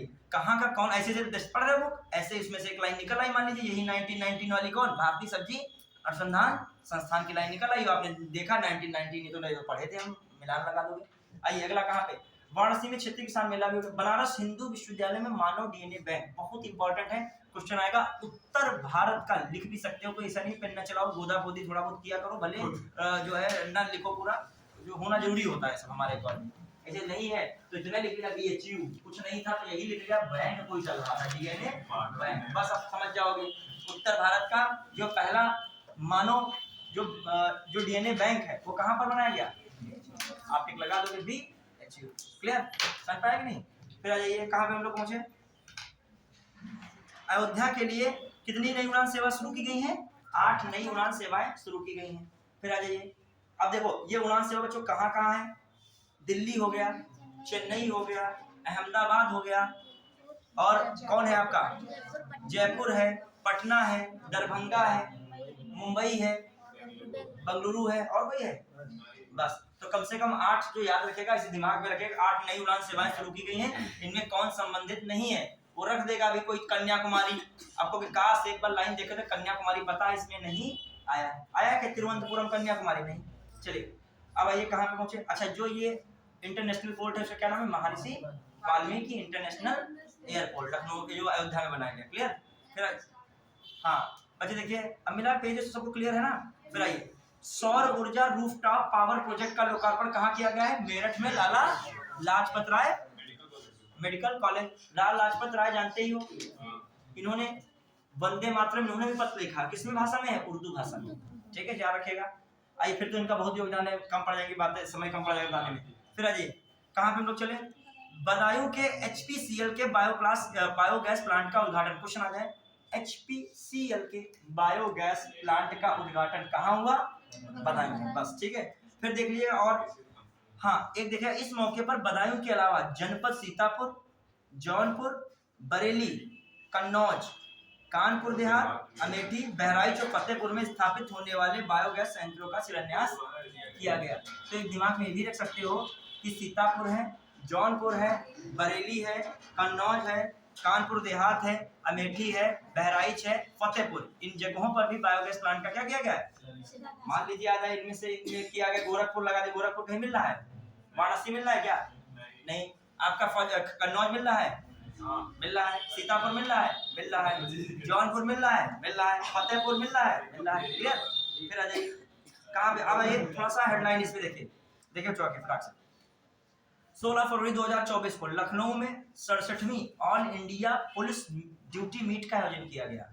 तो क्वेश्चन आ जाए, all India police duty meet का आयोजन, क्लियर, ध्यान रखिएगा, कहाँ किया गया है? All India police duty meet, जो पुलिस एग्जाम दे रहे हैं उनके लिए बहुत इंपॉर्टेंट है। All India police duty meet का आयोजन कहाँ किया गया है? लखनऊ। किस नंबर का है? 67, ये भी याद रखिएगा। अगला ही, मुख्यमंत्री योगी आदित्यनाथ ने 15 फरवरी 2024 को गोरखपुर के बीआरडी मेडिकल कॉलेज में सोलर रूफटॉप प्लांट का लोकार्पण किया। क्वेश्चन आ जाएगा, हाल ही में मुख्यमंत्री ने बीआरडी मेडिकल कॉलेज में सोलर रूफटॉप का लोकार्पण किया, कहाँ स्थित है? कहाँ है बीआरडी मेडिकल कॉलेज? गोरखपुर, बस। फिर आइए, 16 फरवरी 2024 के उत्तर प्रदेश के स्पेशल टास्क फोर्स के चीफ अमिताभ यस को एडीजे लॉ एंड ऑर्डर का अतिरिक्त प्रभार सौंप दिया गया है। जो है ऑर्डर, फिर जो ये लिखेगा, फिर क्या लिखा है, प्रशांत कुमार के डीजीपी बनने के बाद पद खाली हुआ था। तो कितनी इंपॉर्टेंट बातें। जो एसटीएफ जानते हो, स्पेशल टास्क फोर्स, ठीक है, जो है विलेन घबराते हैं एसटीएफ सोच के ही, सोचने लगते हैं कि एसटीएफ वाले जो जान गए तो हम जो है यहाँ पर अपनी फोटो की व्यवस्था कर ले, क्योंकि एसटीएफ का जलवा अलग है यूपी में, ठीक। हाँ, उसको ही आता है यूपी में, समझिए एक स्पेशल जो है, मान लीजिए विश्वसनीय इस समय चल रहा है एसटीएफ, ठीक है। अभी तक नहीं, इधर एरिया में उस पर नहीं कोई क्वेश्चन मार्क लगा है, बाकी तो आगे जो देखा जाएगा। अभी तक काम अच्छा कर रहा है एसटीएफ। तो एसटीएफ में क्या मैटर है, एसटीएफ के चीफ कौन बन गए, अमिताभ यस। और डीजीपी उत्तर प्रदेश इस समय कौन चल रहे हैं, Prashant Kumar. ADG law and order कौन रहे, अमिताभ यस। याद रखिए, ADG law and order Amitabh Yash. फिर मिल सकते हैं, दो प्रभार मिल सकते हैं, बिल्कुल मिल सकते हैं, चार्ज मिले अभी। हाँ, ये मिलाए गए सर एक में। यस को एडीजे लॉ एंड ऑर्डर का अतिरिक्त प्रभार सौंपा गया, मिलाया नहीं, ये बात नहीं होती। देखो, एडीजे लॉ एंड ऑर्डर पहले कौन थे, प्रशांत कुमार। प्रशांत कुमार कौन गए हैं, डीजीपी। काम डीजीपी में बहुत ज्यादा है, तो अब डीजीपी बन गए हैं। तो लॉ एंड ऑर्डर जो एडीजे छूटा पद था वो कौन बन गए हैं, अमिताभ यस। अब अमिताभ यस पहले से ही किस पे चल रहे थे, एसटीएफ के चीफ चल ही रहे थे। क्लियर, बढ़े आगे। अगला ये, हाँ, कहाँ पे हम लोग हैं, वाराणसी के काशी हिंदू विश्वविद्यालय का 109वां स्थापना दिवस मनाया गया 14 फरवरी 2024 को, ठीक है। अभी क्वेश्चन आ जाए, हाल ही में 109वां स्थापना दिवस किस विश्वविद्यालय का मनाया गया, इलाहाबाद विश्वविद्यालय, डॉक्टर भीमराव अम्बेडकर विश्वविद्यालय, लिख दे बीएचयू विश्वविद्यालय, आईआईटी कानपुर। तो किसको टिक लगाओगे, बीएचयू, ठीक है। अगला, हाँ, फिर आइए, मुख्यमंत्री योगी आदित्यनाथ 22 फरवरी 2024 को, अच्छा ये किसके ऊपर है, नेहरू युवा केंद्र लखनऊ के तत्वाधान में जनपद स्तरीय राष्ट्रीय युवा संसद महोत्सव का जो है तहत 14 फरवरी 2024 को वर्चुअल भाषण प्रतियोगिता का आयोजन किया गया। तो क्वेश्चन आ सकता है, जनपद स्तरीय राष्ट्रीय युवा भाषण जो कहाँ पर आयोजन इसका किया गया, लखनऊ। कहाँ पे किया गया, लखनऊ। फिर आ जाइए अगला, फिर जो है इसमें देखें, मुख्यमंत्री योगी आदित्यनाथ ने 22 फरवरी 2024 को गोरखपुर में 1000 करोड़ से अधिक की विभिन्न विकास परियोजनाओं का लोकार्पण किया। क्वेश्चन है, हाल ही में मुख्यमंत्री योगी आदित्यनाथ द्वारा 1000 करोड़ की विकास परियोजनाओं का लोकार्पण कहाँ किया गया, टिक मारोगे कहाँ पे, गोरखपुर। आजकल फैक्चुअल चीजें भी पूछता है, ठीक है। फिर लास्ट का टाइम तो ये सब पढ़ोगे। फिर आ जाइए, हाल ही में, अच्छा एक और चीज, मुख्यमंत्री योगी आदित्यनाथ ने 12 फरवरी 2024 से मुजफ्फरनगर के बांगर से ग्राम परिक्रमा का शुभारंभ किया। क्वेश्चन आ जाए, मुख्यमंत्री योगी आदित्यनाथ ने हाल ही में ग्राम परिक्रमा का शुभारंभ कहाँ से किया, मुजफ्फरनगर के बांगर से, ठीक, ये भी याद रखेगा। आइए अगली चीजें, हाल ही में उत्तर प्रदेश के मुख्यमंत्री राज्य किसानों की शिकायतों पर विचार करने के लिए 3 सदस्यीय समिति का गठन किया। यह समिति उनके लिए बनाई गई जिनकी भूमि विकास उद्देश्यों के लिए नोएडा, ग्रेटर नोएडा और यमुना एक्सप्रेसवे क्षेत्रों में क्या करेगी है, अधिकृत की गई। देखो इंपॉर्टेंट है ये क्वेश्चन आएगा, हाल ही में किस राज्य ने किसानों की शिकायतों का निस्तारण करने के लिए एक 3 सदस्यीय समिति का गठन किया गया है, जो विभिन्न जो है औद्योगिक क्षेत्रों के विकास के लिए उन किसानों की जमीनें क्या की गई हैं, अधिकृत की गई हैं। इस संबंध में वो न्याय संगत प्रावधान करेगा। तो कौन सा राज्य है, उत्तर प्रदेश, समझ रहे हैं। तो क्वेश्चन आ जाए, वो किन क्षेत्रों में जमीनें अधिकृत की गई हैं, नोएडा, ग्रेटर नोएडा और यमुना एक्सप्रेस वे। देखो थोड़ा सा लोगों पर पता लग रहा है नेवल एक्सप्रेस की कैसे तरीका है, लेकिन जब आप हेडलाइन पढ़ते हो तो देखो सनासन चला करती है, तो वही चल रहा है थोड़ा सा दिमाग में। लास्ट टाइम में आपका बिल्कुल ही नहीं टच हो पाएगा, ऐसे इतना जान जाओगे कुछ तो दिमाग में खुला होगा, थोड़ा दिमाग स्पीड में धीरे धीरे बढ़ता है, जैसे वही आराम पढ़ो वैसे दिमाग चलेगा। आप थोड़ा तेज लास्ट में रखिए, जहाँ कोई भी मैच हो, जहाँ पेपर हो, लास्ट में हमेशा क्या होता है, फास्ट रखा था, या मैच हो, मैच में देखो स्ट्राइक रेट तेज नहीं कि भारत क्या हो, वर्ल्ड कप क्या हो गया, हार गए। तो एग्जाम हॉल में लास्ट का 5 मिनट तुमने तेज स्पीड में नहीं खेला, फंसे रह गए, तो बोला 20 क्वेश्चन से हाथ धो बैठोगे, आपने टचे कर लिया, बहुत बना ले गए। आइए थोड़ा सा और बाकी बस इसको समाप्त कर रहे हैं। हाँ देखिए क्या है इसमें, देखिए कहाँ पे लोग थे, उत्तर प्रदेश ने आगरा के जामा मस्जिद स्टेशन का नाम बदलकर क्या कर दिया, मन कामेश्वर मंदिर कर दिया। ये भी इंपॉर्टेंट बन सकता है, क्वेश्चन आएगा, हाल ही में किस जिले के जामा मस्जिद का नाम, जामा मस्जिद स्टेशन का नाम परिवर्तित कर मन कामेश्वर मंदिर स्टेशन कर दिया गया है, कौन है, आगरा। याद रखिएगा, पूछा जाता है, ठीक है। मन कामेश्वर मंदिर सीतापुर भी तो है, कहाँ पर है, देखो जानती सरोजनी वाटिका नहीं है, हम भी जानते हैं, तो कामना उना मांगने जा सकते हो वहाँ पर, ठीक है। मन कामेश्वर मंदिर अपने वहाँ के भी, जैसे मान लीजिए कोई ऐसे इंटरव्यू टाइप का से मैं कोई ले रहा है, तुमने कहा इनकी कहा आगरा में जो है हाल ही में जामा मस्जिद स्टेशन का नाम बदलकर क्या करे, मन कामेश्वर, तो तुम्हारे दिमाग में शायद होना चाहिए कि सीतापुर में भी कोई मन कामेश्वर मंदिर हो सकता है, तो आपका सरोजनी वाटिका में है। चलिए हाँ, कहाँ पे है मामला, ज्यादातर वहां पर जिनका विवाह तय होने के संदर्भ में होता है वही लोग वहां जाते हैं ज्यादातर, ठीक है। अब हमारा क्या, तो हमारा नहीं, हम तो इसे घूमने गए थे, हम ऐसे घूमने गए थे, लेकिन वो जो है मंदिर इसलिए सीतापुर में प्रसिद्ध मंदिर है। यदि आप कहो सामाजिक सौहार्द के रूप में वो मंदिर बहुत ही बेहतर माना जाता है। वहाँ की मान्यता के अनुसार जो भी विवाह के लिए लड़का पक्ष लड़की पक्ष जो दो बैठते हैं तो ज्यादातर विवाह तय ही हो जाता है। वहाँ की दादी के अनुसार मैं आपको ये डाटा लीक कर रहा हूँ, ठीक है। चलिए आइए ठीक है, हाँ ठीक है। अब ऐसा विवाह लेके जाओगे मारधार पहले कर लोगे, फिर भगवान भी तुम्हारा कुछ नहीं कर पाएंगे, तुम्हारे मन में ही बना लिया है। वो तो औपचारिकता करने जा रहे हो, तो औपचारिकता अलग चीज होती है, ठीक है। चलिए हाँ चलिए आप अपने उसमें आइए। तो आपको बता दिया, आपको एक सामाजिक सौहार्द के रूप में एक अच्छा प्लेस भी बता दिया आपने, ठीक है। लेकिन यही है जो है अंदर अंतरात्मा से विवाह करने आते हैं उन्हीं का जो, अब देखो इतनी बातें तुम नोटिस में बता दोगे तो कहीं भी अंतरात्मा से विवाह करने जाएंगे तो पक्का ही हो जाएगा, हो जाएगी नहीं बताइए। हाँ आइए, कहाँ पे, लेकिन ईश्वर की कुछ कृपा होती है। देखो लड़का लड़की, देखो एक परीक्षा होती है एग्जाम पास करना, तुमको बता रहा हूँ परीक्षाएं जीवन में कई होती हैं। लड़का जब नौकरी कर पाने के लिए जीवन में नौकरी मिल जाए, बस हमें सब कुछ मिल जाएगा, नौकरी, लड़की और लड़का हो जाए, मतलब जॉब के लिए बेताब है, जॉब मिल गई, भगवान ने मेहनत किया, कोई ऐसा रिजल्ट आया, यूपी ट्रिपल एससीएम नहीं अधिकारी बन पाए, यूपी ट्रिपल एससीएम बाबू बन गया, ठीक है। मगर जॉब तो मिल गई, ठीक ठाक जॉब, मतलब वहाँ की भी अच्छी जॉब है, कोई गवर्नमेंट जॉब काम नहीं होती। अब वहाँ पहुंच गया लड़का और लड़की पहुंच गई, अब 2-3 साल नौकरी कर लिया, अब फिर एक नई स्थिति उत्पन्न हो रही है विवाह की। अब विवाह वाली भी एक नई स्थिति उत्पन्न, अब ये और बड़ी परीक्षा। अब वो लड़का कह रहा है कैसे भी ये परीक्षा पास, लड़के के लिए कब चिंता थोड़ा सा है, यहाँ पर फिर थोड़ा सा जेंडर डिस्क्रिमिनेशन हो जाता है, लड़की के लिए ज्यादा चिंता की बात हो जाती है। अब लड़की के लिए विवाह की फिर स्थिति उत्पन्न हुई कि वो तो हमने पास कर लिया था, ये अब क्या हो। अब घर वाले बता रहे लड़का जो है बहुत अच्छा है, बहुत अच्छा परिवार है, बहुत जो है।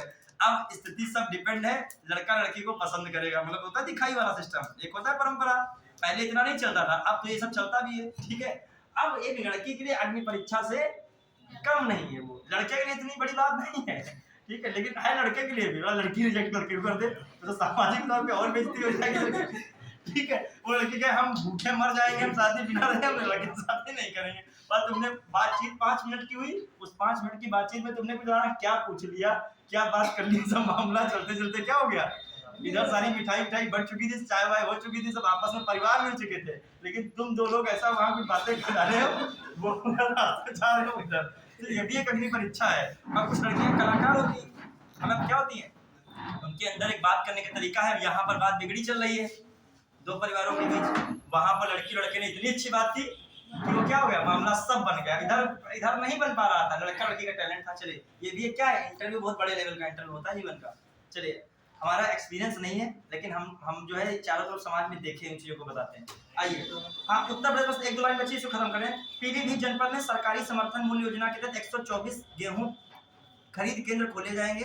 तो क्वेश्चन कह सकता है सरकारी समर्थन मूल्य योजना के तहत उत्तर प्रदेश के किस जनपद में 124 गेहूं क्रय मूल्य या गेहूं खरीद मूल्य केंद्र स्थापित किए जाएंगे। कितने, कहाँ पे, पीलीभीत। ये पूछा सकता है, ये 124 डिजिट भी पूछा सकती है, कितनी डिजिट, 124। फिर आइए, टीबी मुक्त बनाने की दिशा में कितनी पंचायतें टीबी मुक्त होने का दावा कर दिया गया उत्तर प्रदेश में, 1748। यही क्वेश्चन आ सकता है कि 1748 जो उत्तर प्रदेश की पंचायतें हैं उन्हें क्या कर दिया गया, टीबी मुक्त घोषित करने का क्या किया गया, दावा किया गया। वहां एक आधा खो खो करते हुए निकल आया तो बात अलग है, और टीबी मुक्त का दावा किया गया है, न्यूज वाला तुरंत पहुंच गया। देखिए यहाँ 10 लोग टीबी के मरीज हैं, यहाँ की रिपोर्ट जो है लग रहा है झूठी है, मैं इसकी पुष्टि करता हूँ, ठीक है। चलिए ऐसी स्थिति में बहुत कायदे से कवरेज की जाती है। अगला ये तो मुख्यमंत्री योगी आदित्यनाथ ने और युवा खेल मंत्री अनुराग ठाकुर ने ये जो है एशियाई खेल है, पैरा एशियाई खेल है, राष्ट्रीय खेल है, जिसमें उत्तर प्रदेश के लोगों ने विशिष्ट योगदान दिया है, जो जीते हैं उनको क्या किया गया है, पुरस्कार दिया गया है। बस जनरली 1-2 पॉइंट देख लेंगे, इसी के साथ खत्म करना है। 1-2 मिनट केवल क्लास बचा है आपका, बस। 1 करोड़ 1 लाख लोगों को सामाजिक सुरक्षा पेंशन दी गई। क्वेश्चन आ जाए, हाल ही में किस राज्य ने 1 करोड़ 1 लाख लोगों को सामाजिक सुरक्षा के अंतर्गत क्या दिया है, पेंशन दिया है, तो कौन है, बिहार। फिर बिहार योग विद्यालय का 61वां स्थापना दिवस मनाया गया, ये भी बहुत इंपॉर्टेंट है। फिर आइए, कालू घाट अंतरदेशीय जल परिवहन टर्मिनल का क्या कर दिया गया, उद्घाटन। तो क्वेश्चन आता है, कालू घाट जो अंतरदेशीय जल परिवहन टर्मिनल है, ये किस नदी पर बनाया गया, किस नदी पर बना है, गंगा नदी पर। किस नदी पर है, गंगा नदी पर। ये भी चीज ध्यान दीजिएगा। अब देखो लास्ट मिनट चल रहे हैं, ठीक है। तो ये इंपॉर्टेंट सबसे ज्यादा है, सामाजिक सुरक्षा, क्या मैंने बताया है, सामाजिक सुरक्षा के अंतर्गत 1,01,00,000 लोगों को जो पेंशन देने की व्यवस्था किस राज्य ने हाल ही में की है? अच्छा, ये तो सामाजिक सुरक्षा के अंतर्गत जो पेंशन दी जाती है किस आर्टिकल के अंतर्गत इसको कहें? नहीं, किस आर्टिकल के अंतर्गत प्रावधान किया गया है? सरकार का कर्तव्य है कि क्या करे, लोक सहायता, सब्सिडी, विभिन्न प्रकार की जो है सामाजिक सहायता के तौर पे पेंशन इत्यादि की व्यवस्था करे। 41 सरकार का कर्तव्य है, सरकार करे या ना करे लेकिन कर्तव्य है, डिटेल्स बताया गया है। जो लोक नियोजन, लोक मतलब जो कह सकते हो लोक सहायता, जैसे वृद्धावस्था पेंशन, दिव्यांग के लिए पेंशन की व्यवस्था होती है, विधवा पेंशन, ये सब पेंशन होती है कि नहीं, वो किसमें कहेंगे? 41। तो जैसे ये भले करंट का टॉपिक है लेकिन उसको किससे जोड़िए? इंडियन पॉलिटी से। फिर आ जाइए, देखो इसमें कौन सा है, नीतीश कुमार विश्वास पत्र तो जानते ही हो। अब आइए, भगवान सूर्य की प्रतिमा हाल ही में कहां पर मिली है? प्राचीन सूर्य की प्रतिमा जमुई, बिहार में। कभी कभी ये सब पूछ लेते हैं। चलिए, ये सब आज का टॉपिक इसमें इतना रखते हैं। जानते हो झारखंड के नए मुख्यमंत्री कौन बने हैं? चंपई सोरेन बने हैं। वहां के देखो राज्यपाल का नाम याद रखिएगा, बहुत फेमस है। कौन राज्यपाल है? राधा कृष्णन। उन्हें तो शपथ दिलाएंगे।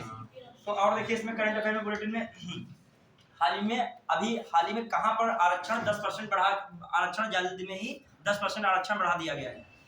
कहां पर? मराठा में क्या, मराठों कितना बढ़ा दिया गया? 10%। ये कहां किया गया? महाराष्ट्र। क्लियर? कितनी आबादी है वहां पर? 33%। ठीक है, ये भी रखेगा आरक्षण समझ। एक और क्वेश्चन, जैसे अभी जातिगत आधारित जनगणना कहां कराई गई? बिहार में। अब दूसरा कौन राज्य बन रहा है जातिगत आधारित जनगणना करा रहा है? दक्षिण भारत का तेलंगाना। कौन करा रहा है? तेलंगाना। याद रखिएगा, इसे पूछना सकते लोगों के दिमाग में बिहार सेट है, लेकिन पूछ रहा है कौन? दक्षिण। ऑप्शन ही नहीं शायद बिहार दे रहा है। अब ढूंढते फिर जो बिहार तो ऑप्शन नहीं, तो किसको लगाओगे? तेलंगाना। ठीक है, फिर आ जाइए, अब इसी के साथ खत्म कर रहे हैं। केला उत्सव का आयोजन कहाँ किया गया? बुरहानपुर, मध्य प्रदेश। केला के लिए प्रसिद्ध है वो। फिर आइए, अब जो है आज के लिए इतना ही रखते हैं, फिर इसमें बहुत ज्यादा हो जाएगा। उत्तराखंड यूसीसी बिल तो पारित कर दिया जाए, पढ़ाई चुके थे सब। ठीक है, बुलेटिन भी हुआ, आज का टास्क लगभग क्या हुआ? कवर हुआ। ठीक है, तो इसको जो है ऑफ कर दीजिएगा, इसको ऑफ कर दीजिएगा।